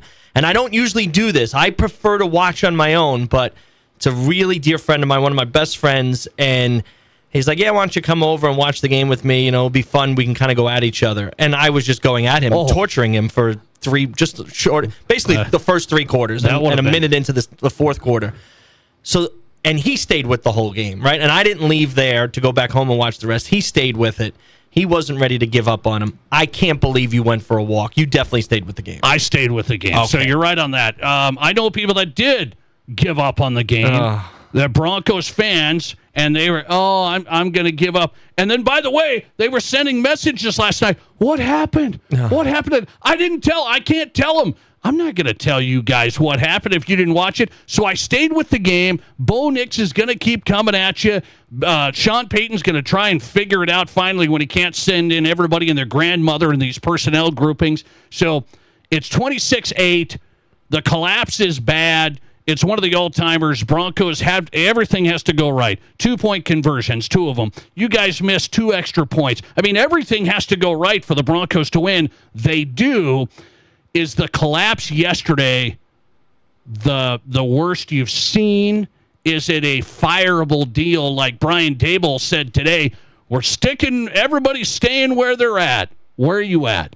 Nate, it is absolutely the worst loss I've ever seen certainly by any of the teams that I've ever rooted for. I tried to think, was there another game that was worse? I think there are a couple when it comes to baseball. I think you can make some arguments of big leads, particularly in World Series. I thought of a few. But the sheer lack of time in football, right? Like in baseball, we've talked about this before. In baseball, you can keep going as long as you don't get an out, right? There's a rally. And the clock is your friend in football when you have a lead. So the epicness of having a 26-8 lead and 6 minutes left. With only 6 minutes left, and this was the first time that a team had ever, you probably have already said this to your audience, but the first time a team that ever had an 18-point lead with 6 minutes to go and lost the game. Yes. I mean, that is insane. So yes, it by far is the most epic collapse of all time, and I have literally lost 4 years on my life. I counted them up by the end of the night. I lost 4 years. However long I'm going to last, it's 4 years left after that game. Did you ask for calm and forgiveness last night because of your meltdown? I can't imagine what you were doing, but I'm sure it wasn't pretty. No, you see, so I'm very angry. I'm still today. Oh my God, I'm like beside myself every time I think about this game. You wanted to beat the Broncos that bad, or it was just you had us? There's a lot of levels to this, Nate. One, I'm watching with one of my best buddies, a big Broncos fan. I do radio with you, huge number one Broncos fan here in this area, right? It's our little rivalry, Giants-Broncos. All of that, add in, you didn't like Jackson Dart, you didn't like the pick, right?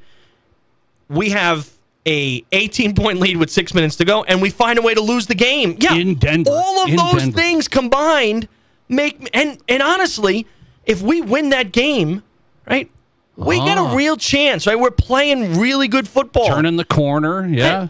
And this is such an epic collapse on so many different levels, Nate. On the defensive level, the Jackson Dart interception, not having a kicker. I mean, I'm watching Brandon Aubrey kick right through the middle from 64 yards at the same time, and this guy can't make not one, misses not one. He misses 2 extra points. And if he just made one of them, yes, we would at least got to overtime. You take all that in, and then the refs gift us an opportunity. Oh, you thought that was a gift. Oh, my God, that was not a pass interference. Okay, this is how you know I'm a good sports fan, right? Yes, I want my team to win. That was a horrendous pass interference call at the end of that game. Horrendous. It was nowhere near pass interference. Now, your Sparky would have gave us 15 yards anyway for running out on the field. We get a touchdown, we miss the extra point, and then we let you go on the first play? On the first play, you get a 31-yard reception? Midfield. 31 yards in the first play? Come on, guys. Make them work for it. 30 seconds left in the game. We can't find a way to hold on. So I'm angry, Nate. I am angry beyond belief. I knew it, and I said I might have to get a new microphone in here after tonight. By the way, I said, is it fireable? Is it fireable? Because you were just moments ago, we were going to turn the corner. Jackson Dart's doing well. Maybe Brian Daboll's okay.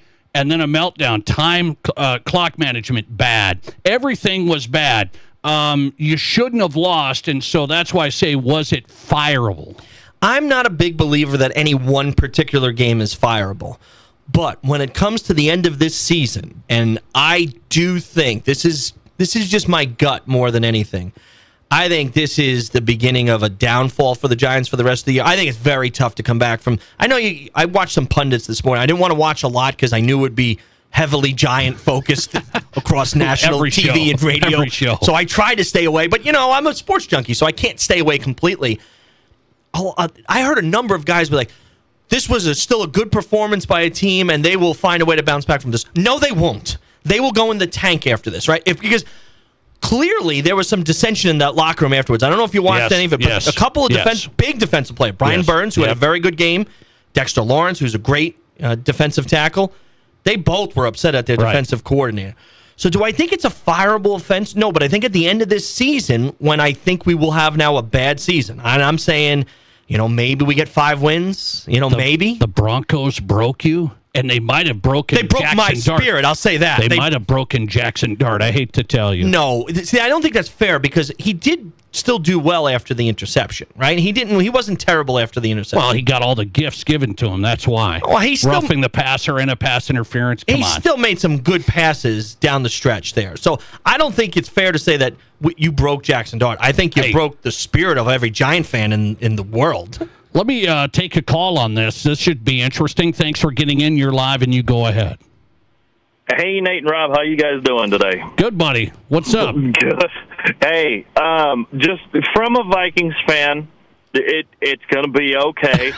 We're used to this. Maybe you guys aren't, but it'll be fine. But the encouragement I have for Rob is Cam Scatabo and Jackson Dart are football psychos. Oh. And those dudes are going to be pissed. They're going to be playing angry the next couple of weeks. You guys are going to be fine.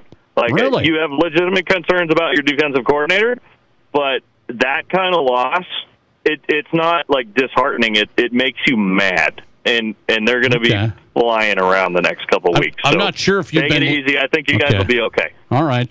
I'm not sure if you've been listening. Thanks for calling. I'm not sure if you've been listening to Rob. It is the epitome of disheartening. So just so everybody knows, I don't mind saying this. I poured myself a nice big scotch last night after that loss, and I would say it was half scotch and half tears. I was so disheartened. That was one of the all-timers. I was waiting for my text from Rob Keighron. I was waiting. It was 19-0. I was waiting. People said, let's go on a walk. No, I'm going to stick with this. And my daughter started crying because it was 26 days. No, anyway, but I almost started crying. And I was waiting, and I never got it. Why didn't you send it? You should have sent it. You were getting ready to light me up because you wanted to beat my team so bad. You must have known. We're not quite there yet. Deep down, as a Giant fan, again, it's not like the Giants are the most inept organization in the world. They've had some success, but none over the last 10 years, really, other than that 1 year with Daniel Jones. We really have been horrendous organization the last 10 years. So when you watch crap over and over again, and I'm being polite, I told Nate, I said, I'm going to watch my language tonight as best I can. But when you watch, I think I can say crap, right? Yes. When you watch crap week in and week out, and you start getting cocky, what ends up happening is you get pie in your face. And I got about 10 of them in my face last night. And so I said, I'm just going to wait. It's going to get to my hope was 3 minutes left. Up 18. Now the barrage of text. I had them all planned out, ready to be. I was clever and witty. Hang on. It was still 18 with 6 minutes left. But anyway, I had to get to 3. Okay, and I didn't get there. It wasn't 3, and so I just kept being quiet. And you still would, even after your epic comeback, if we would have held on and won that game, you still would have gotten all the texts. Oh, I know that. And by the way, I didn't text him, but I did call him out on Twitter for all to see. I just had to do it. And I give him credit as the number one Giants fan, and you say Brian Daboll will be done, but the collapse has started now. Yeah, I think he'll be done, and this will be indicative. Because you can't blame the defensive coordinator, guys, right? This is all on the head coach. He hears all of these schemes going through his headset, right? 30 seconds, and they're saying drop 8 defensive guys. How about you run over there and say, no, we're not going to do that. Rush the passer. Let's try something else. Yep. No. So it's on Daboll, which is why I think he will be fired at the end of the season. Rob Keighron's reaction, just what I expected. By the way, speaking of the Vikings, I do want to get into the Vikes. They go down to the Eagles. Did the Vikings get a questionable call there at the end? And then a Vikings player gets attacked by fans on social media. What should we think of this next? This is the Nate Brown Show. Are you thinking about starting or expanding a business? At Black Hills Federal Credit Union, our dedicated business lending team focuses on understanding our members' unique needs and truly wants to help them succeed. From the loans to get your business off the ground to the accounts to keep it running, we offer unique products with your business's best interest in mind. Learn more at bhfcu.com or text or call 605-718-1818. BHFCU is a member-owned, not-for-profit. Fall is the best season, not just because football's back and my fantasy team's doing great, but it's getting cool enough for my favorite comfort food dinner, grilled cheese sandwiches and tomato soup. The soup can be homemade or from a can. I don't care, but a grilled cheese has gotta be sharp cheddar on either Country Heart's English muffin toasting bread or Dakota-style 12-grain. Baked right here in the Midwest, there's just no better bread than Country Heart. Heck, you can even skip the soup. Western South Dakota's largest selection of used cars, trucks, and SUVs is at Danny Menho Rapid Chevrolet. Over 350 to choose from. GMC, Ram, Ford, Jeep, imports, Chevys, GM certified pre-owned, 24 different manufacturers, all with Danny Menho discounts. If you want it, we have it, or our friendly staff will find it for you. Buyers on site offering top dollar for all trades. Financing available on the spot and all credit applications accepted. See us at Danny Menho Rapid Chevrolet or DannyMenhoRapidChevrolet.com. Together, let's drive. Here's your Fox Sports Rapid City forecast. A wind advisory continues. Mainly clear skies tonight with lows around 36. Northwesterly winds 10 to 20 miles per hour. Ample sunshine expected tomorrow. High temperatures reach up to 62. Lows level off around 37. Tomorrow night, mainly clear skies. That's your forecast on the Black Hills Sports Station, Fox Sports Rapid City. Currently, it's 41 degrees. At Connect Home Center, they've been a part of the Mead Lumber family since 2000. Now, they're bringing everything together under one trusted name, Mead Lumber. Don't worry, your favorite team, great service, and high-quality products aren't going anywhere. Connect Home Center is becoming Mead Lumber. Same people, same service, just a new name. From design to finish, here for you every step of the way. Check them out at meadlumber.com. Kickoff just got bigger. Murphy's Pub and Grill is back with NFL Sunday Ticket. That means every game, every team, every Sunday. Right here at your favorite bar. Cheer loud, eat big, and score with Murphy's game day specials on food and drinks. The atmosphere, electric. The staff, legendary. The screens, everywhere. This season, don't just watch football. Experience it. NFL Sunday Ticket is back, baby. Murphy's Pub and Grill, your new football headquarters. Visit murphyspubandgrill.com. Attention sports parents and ballers of all ages, Rapid City has a new sports facility that you have to check out. E3 Sports Complex on East North Street, featuring 4 full courts for basketball and volleyball. E3 Sports Complex is here to serve the community and wants all athletes of any age to come and experience expert training, coaching, and the opportunity to unlock your athletic potential. Memberships are available now. Come to play at E3 Sports Complex. Learn more at e3sports.org. Your sports, your show. From East River to West River, this is South Dakota's sports talk show, The Nate Brown Show.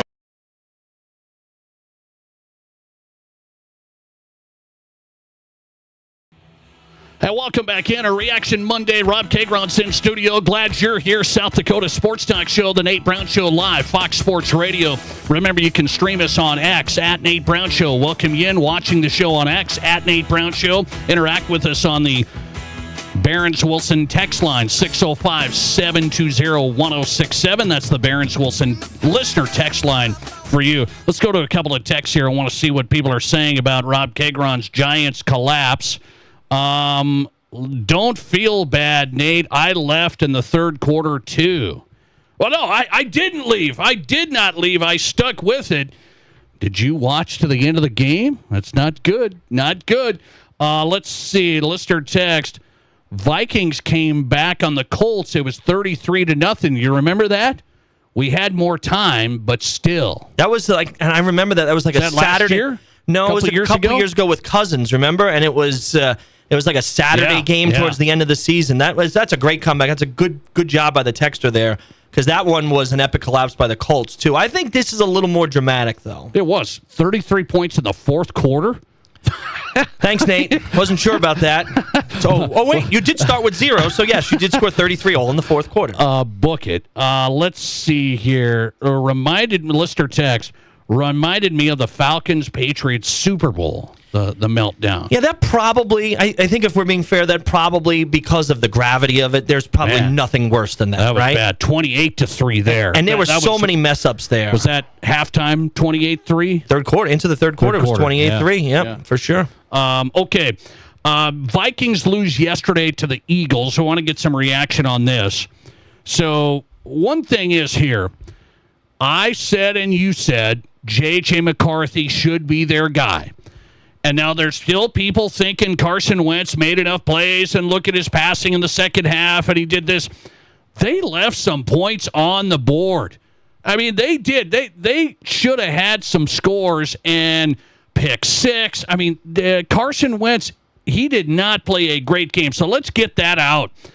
JJ, if he woke up this morning and said, I'm ready for Thursday night, you got to go JJ. You and I both agree on that. We agree that it should be J.J. McCarthy. I don't think on a short week it will be J.J. McCarthy. They're going to go Carson again in this mess? I think because it's a short week. I think if this were a Sunday game, it'd be very different. I think they could make an argument to put J.J. out there. Short week on the road, I'm probably not going to send him out. If he wasn't ready to play on Sunday, he's not ready to play on Thursday on the road. Sorry. So the Vikings were in that game yesterday. I watched that whole game.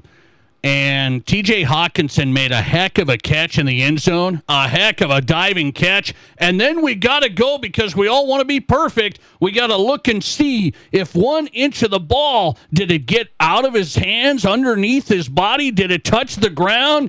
And, of course, it was a catch, but we got to look at every single inch, and it wasn't a catch. This is the type of stuff that's bogus. That was a bad call, and TJ said it was. What's a catch anymore? Do we know what a catch is? But we've been fighting this now for what, Nate? I mean, 6, 7, 8 years. The one that I think about is that where this all started was the Dallas-Green Bay playoff game, if you remember. Yep. And I can't remember who was it. It was a big-time wide receiver, and the fact that I can't remember his name now. Des Bryant. It was Des Bryant. Thank you so much. Des Bryant, and that one, to the naked eye, absolutely looked like a catch. It was. And they made this argument that, if he doesn't have complete control on the ground. Oh, my God. So I would say it's consistent with that. The Hockenson play is consistent with that. Now, you and I want to make the argument that we shouldn't be this minute about it all. I'm okay with that. I'm okay with that. Yes. But the fact is, the rule does say that is not a catch by rule based on the way that ball moved on the ground. It's impossible now to make a diving catch full speed. The ball can't even hardly touch the ground at all. Even if your hands are underneath it, they look and see, well, did the ground help him? It's impossible. It's very hard, and I completely agree that these at full speed are very hard to judge. I did think when I saw the replay that they would overturn it. I absolutely did, based on the way they called it a catch. They called it a catch. They should have stuck with the call. It was that close. I thought I saw enough of the ball move, but I get your point. I mean, I think we're really pulling hairs here when we're making these kind of overturns. It really is. Listener text coming in saying from a Packers fan. This is a Packers fan now. The Vikings were robbed of a touchdown, and I'm a Packers fan. Why is it so hard to figure out what a catch is still?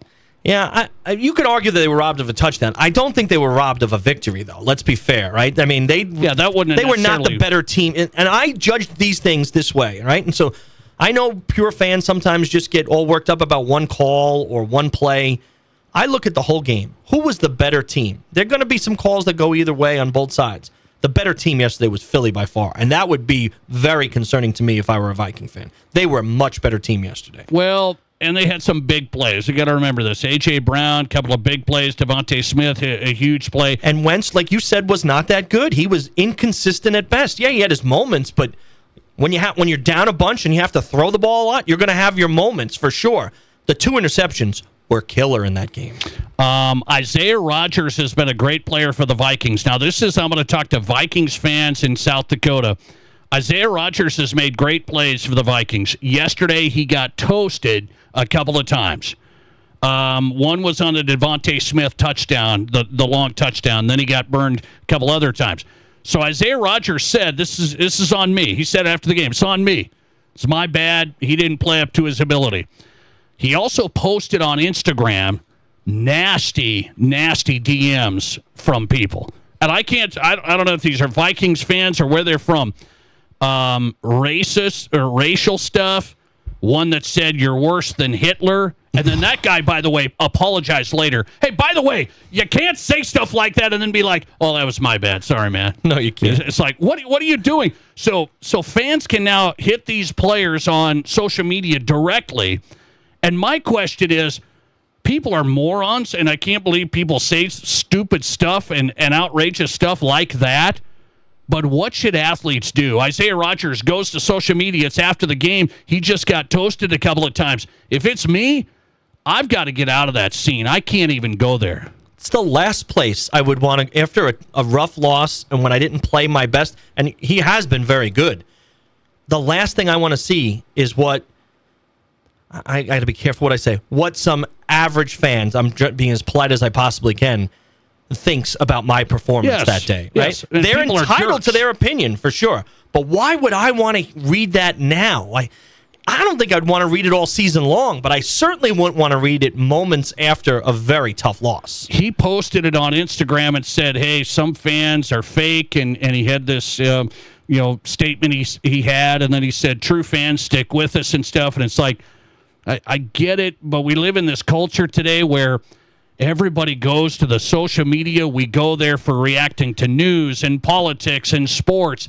and I don't know what good comes of it. What good does that come of from Isaiah Rodgers going to social media? No, in fact, if anything, by him talking that way, or the way he phrased, I saw it, I think, on Twitter, but maybe it was on Instagram, and he said something to the effect of, like, fans are either like fake applause, no support, or like faithful and never switching. Something to that. Yes, I think that's what FANS stands for. Well, you're just antagonizing them when you do that, right? Like, number one, I don't agree with him, right? I think it's entirely okay, and this is coming from a New Yorker, remember that, to boo your team, right? To call out bad performances. I think it's entirely unacceptable to be inappropriate, to be like racist, to be derogatory, or to really make a personal attack. I think it's okay to say, you stunk today, right? I absolutely do. And I know there will be people in South Dakota who completely disagree with me. But growing up in New York City, if the team stinks, you tell them they stink. They stink. You spend a lot of money to go to the games. You spend a lot of money on apparel, on all kinds of things. I'm not saying you're going to be perfect all the time, but I'm going to call you out when you stink. But even Rob Keighron, can I check your phone? Did you send a message yesterday to Brian Dable or anything? I did not. And if I did, it would just be, you stink, right? It wouldn't be. I wouldn't call him out for his appearance, for his background, his nationality, his race, what he believes. Of course not. Like these things are. In a civilized society, all of those things should be off limits. Unfortunately, they're not on social media, which is why you stay away. How are people like this? It's just amazing. I mean, the things that they said to him and the phrases they said, and the same individual later apologized. It's like, what are you doing? People lose their minds. It's just crazy. Because there's a keyboard in front of them, and then nobody needs to see what none of these guys. I'd argue that 1 out of 1,000 would ever say any of those things to the guy's face. Oh, for sure. No, it's just wild what we've become on social media. What should athletes do when it comes? We say you can't go on it after a game. Some people just deactivate it, like Chris Jones of the Chiefs last week when he made a mistake, or 2 weeks ago, and then he just deactivated his account. I'm okay with that. Do these guys need to connect with fans on social media that much?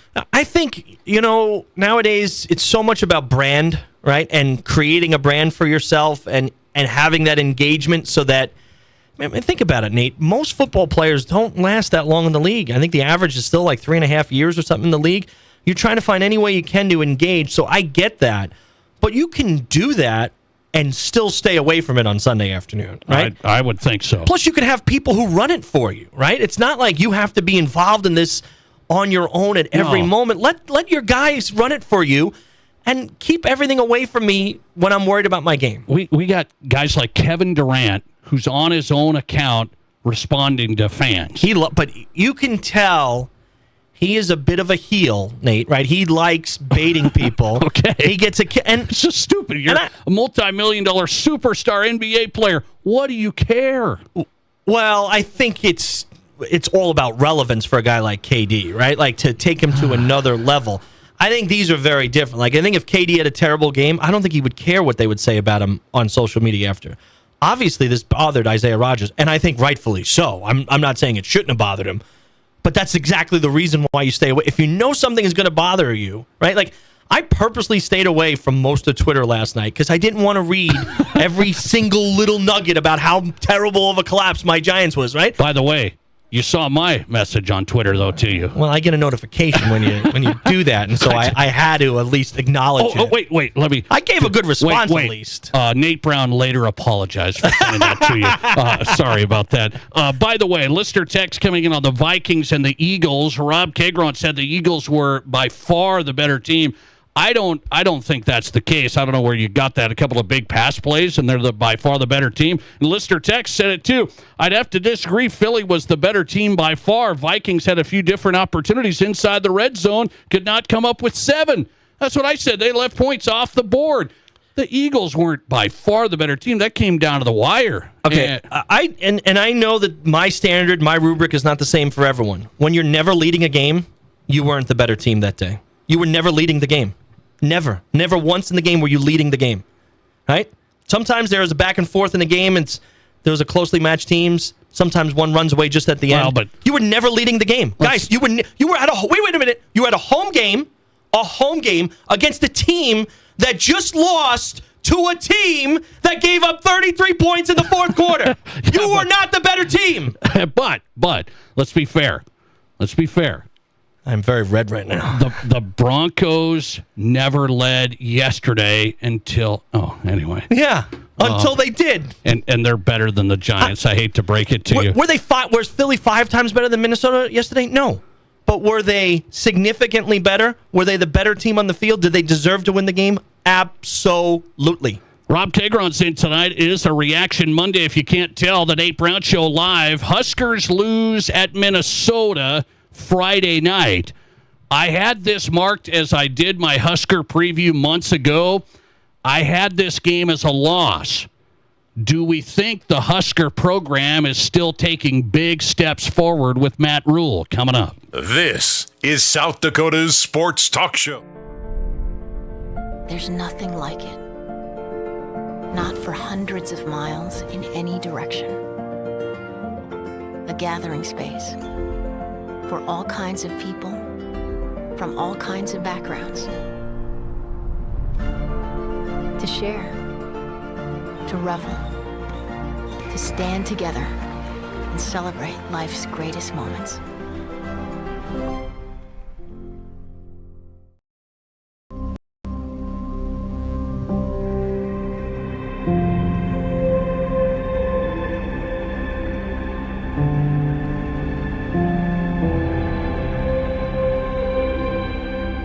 We are number one.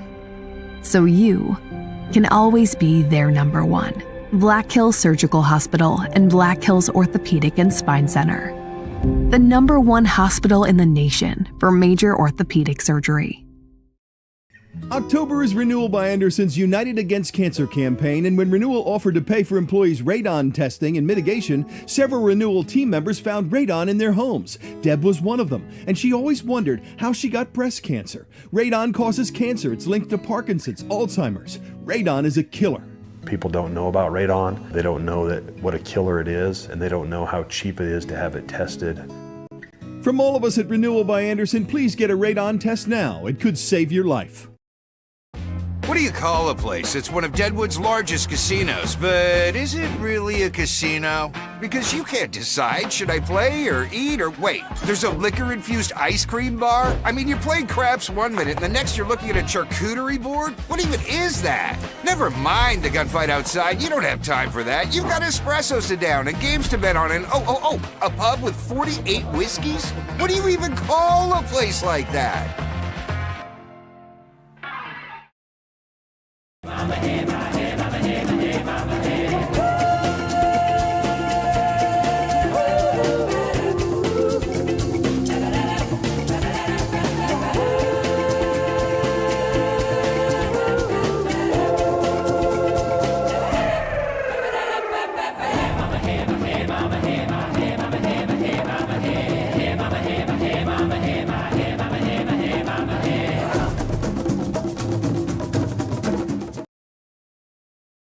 I didn't know anything about radon. I didn't know it's a gas you can't see or smell. I didn't know it's radioactive from decaying uranium deep underground. It can seep through cracks in your foundation and collect in your house. 1 in 15 homes have high levels, and you don't know if yours is one of them unless you have your home tested. And radon? Well, radon is the second leading cause of lung cancer in America. I wish I would have known that. Call Blackburn Foundation Repair for radon testing and mitigation.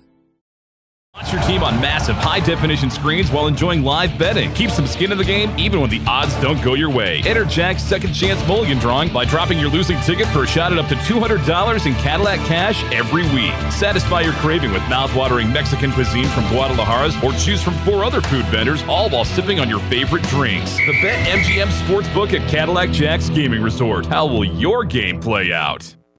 You're listening to The Nate Brown Show, also streaming right now on X. Follow us and watch the show live at Nate Brown Show.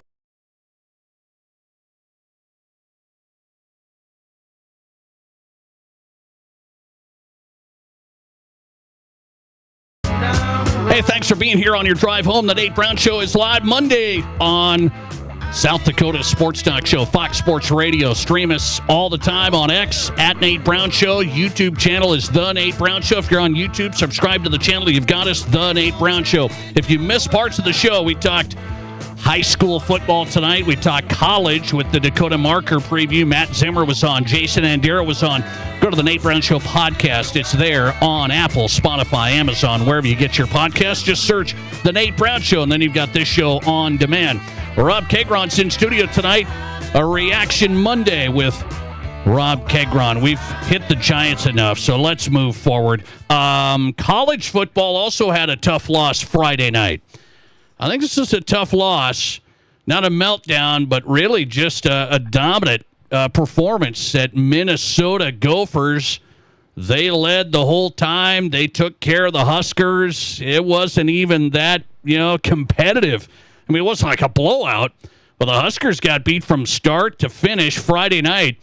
And I mark this one down, Rob, when I go through the season and I say, here's who the Huskers are going to beat. I have the Huskers going 8-4. Okay. And I had them lose to Michigan. Mark that one up. I had them lose this one at Minnesota because I just know P.J. Fleck, and I know the Gophers. They've had Nebraska's number. I didn't think it was going to be like this necessarily now because I thought, well, Nebraska's turning the corner. I think they might be okay.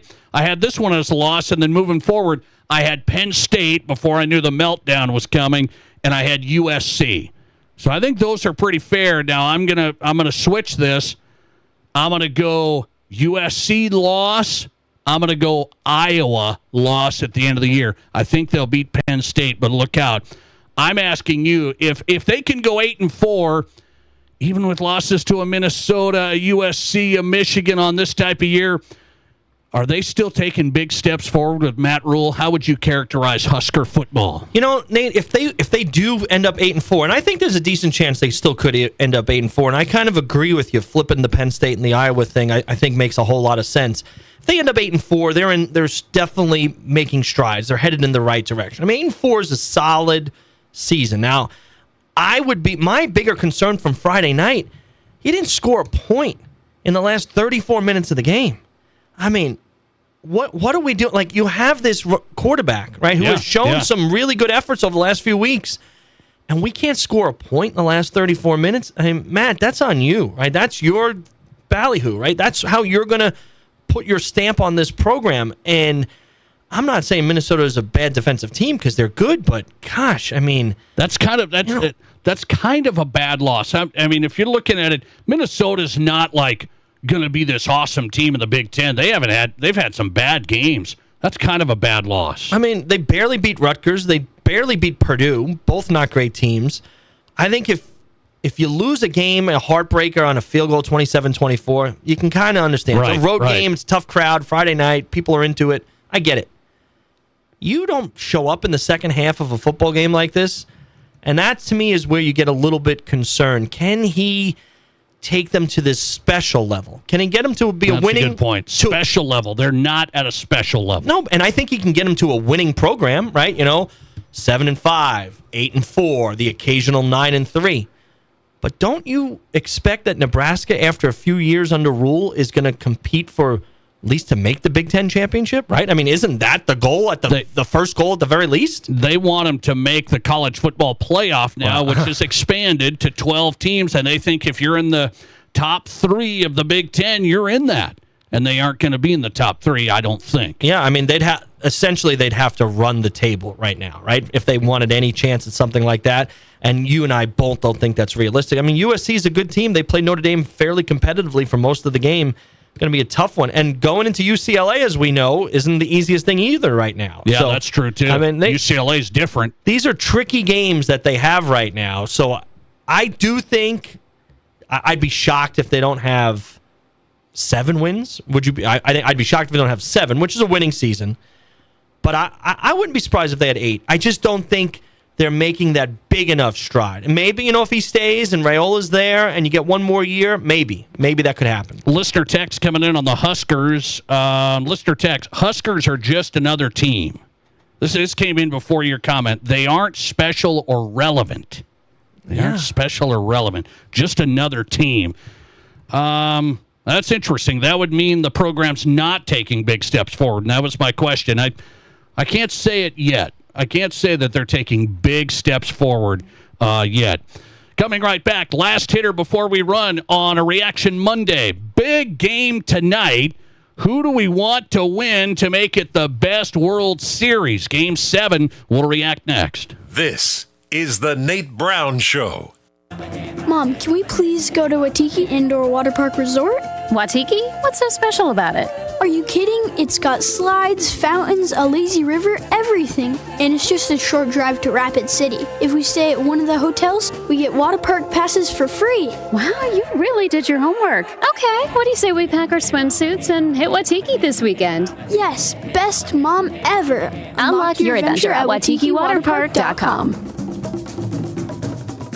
Text scams continue to rise, and victims who have lost money to these scams continues to increase. Consumers cannot rely on a text message to be truthful. If you receive a message regarding a fine for missing jury duty, your utilities being shut off for non-payment, toll road fines, or you've won a sweepstakes, these are scams designed with an urgency and the need to send money now. Do not respond to these texts, and you should contact Consumer Protection at 800-300-1986. That's 800-300-1986 for the South Dakota Office of Attorney General's Consumer Protection Division.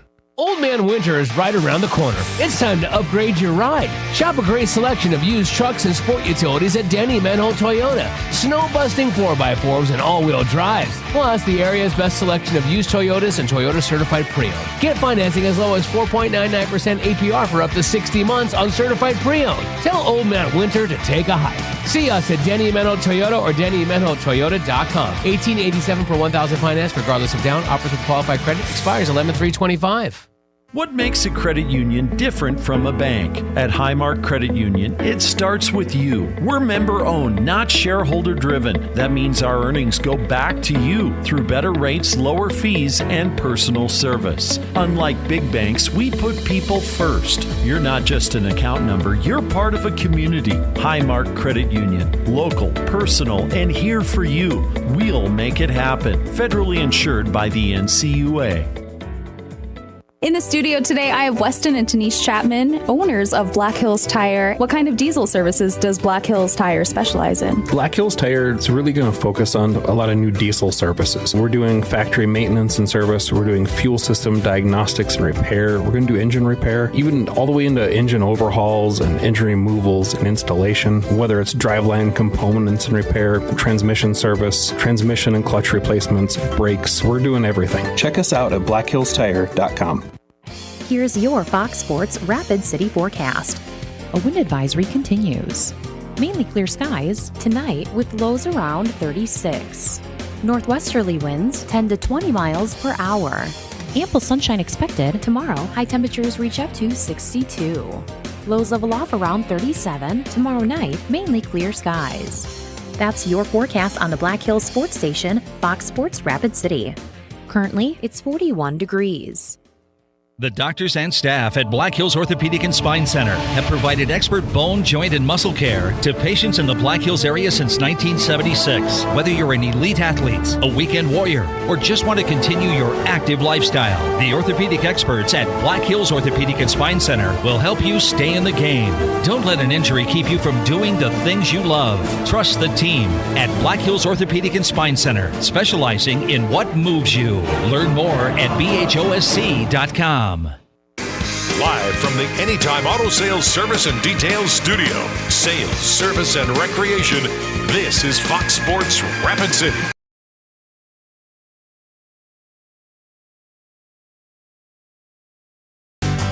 All right, welcome back in. South Dakota Sports Talk Show. Fun one tonight for me.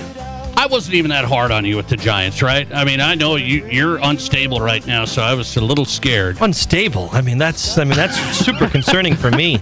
I didn't realize I sounded that unstable, but now I'm going to go talk to a doctor tonight. I wasn't too hard. No, you were pretty polite, actually. Fun day for me. Broncos are 5-2. Don't look now. First in the AFC West. We'll talk Chiefs later on. By the way, I'm going to the game. I've got my tickets. Chiefs, Broncos. I've got them. I'm going to be there November 16th. I wouldn't be very hopeful unless Peyton comes up with a new offensive scheme other than throwing it to the flat every time. All right, we'll see. You're partly right. Okay, let's go with this. Game 7 before we go. Mariners, Blue Jays tonight. Winner goes on to the World Series. Which team do we want to win for the best World Series? Mariners, Blue Jays. Yeah, very tough, Nate, because I'm not sure that either of these teams can be very competitive against the Dodgers. I think if I'm saying which would be a better World Series, which has the potential to be more competitive, I think it's Seattle because their starting pitching, I think, can match up with the Dodgers. I think Toronto's probably a better story. You know, the whole nation of Canada behind a team that hasn't been in the World Series in, 32 years or something like that? How about the Mariners? They've never won it. They've never won it. I want to see Rodriguez. A whole country behind a team, and Who roots for the Seattle Mariners? I thought it was the 51st state, but anyway. Come on. That's the way to get yourself in trouble at the end of a show. You always get in trouble at the end of a show. By the way, I'm going Mariners. That's more interesting to me. Blue Jays a good story. Game 7 tonight. Can the Mariners get it done? Thanks for listening. Rob Keighron in tonight on a Wild Reaction Monday. We'll do it again. The Nate Brown Show podcast going up now. My reason why is community. My reason why is leadership. My reason why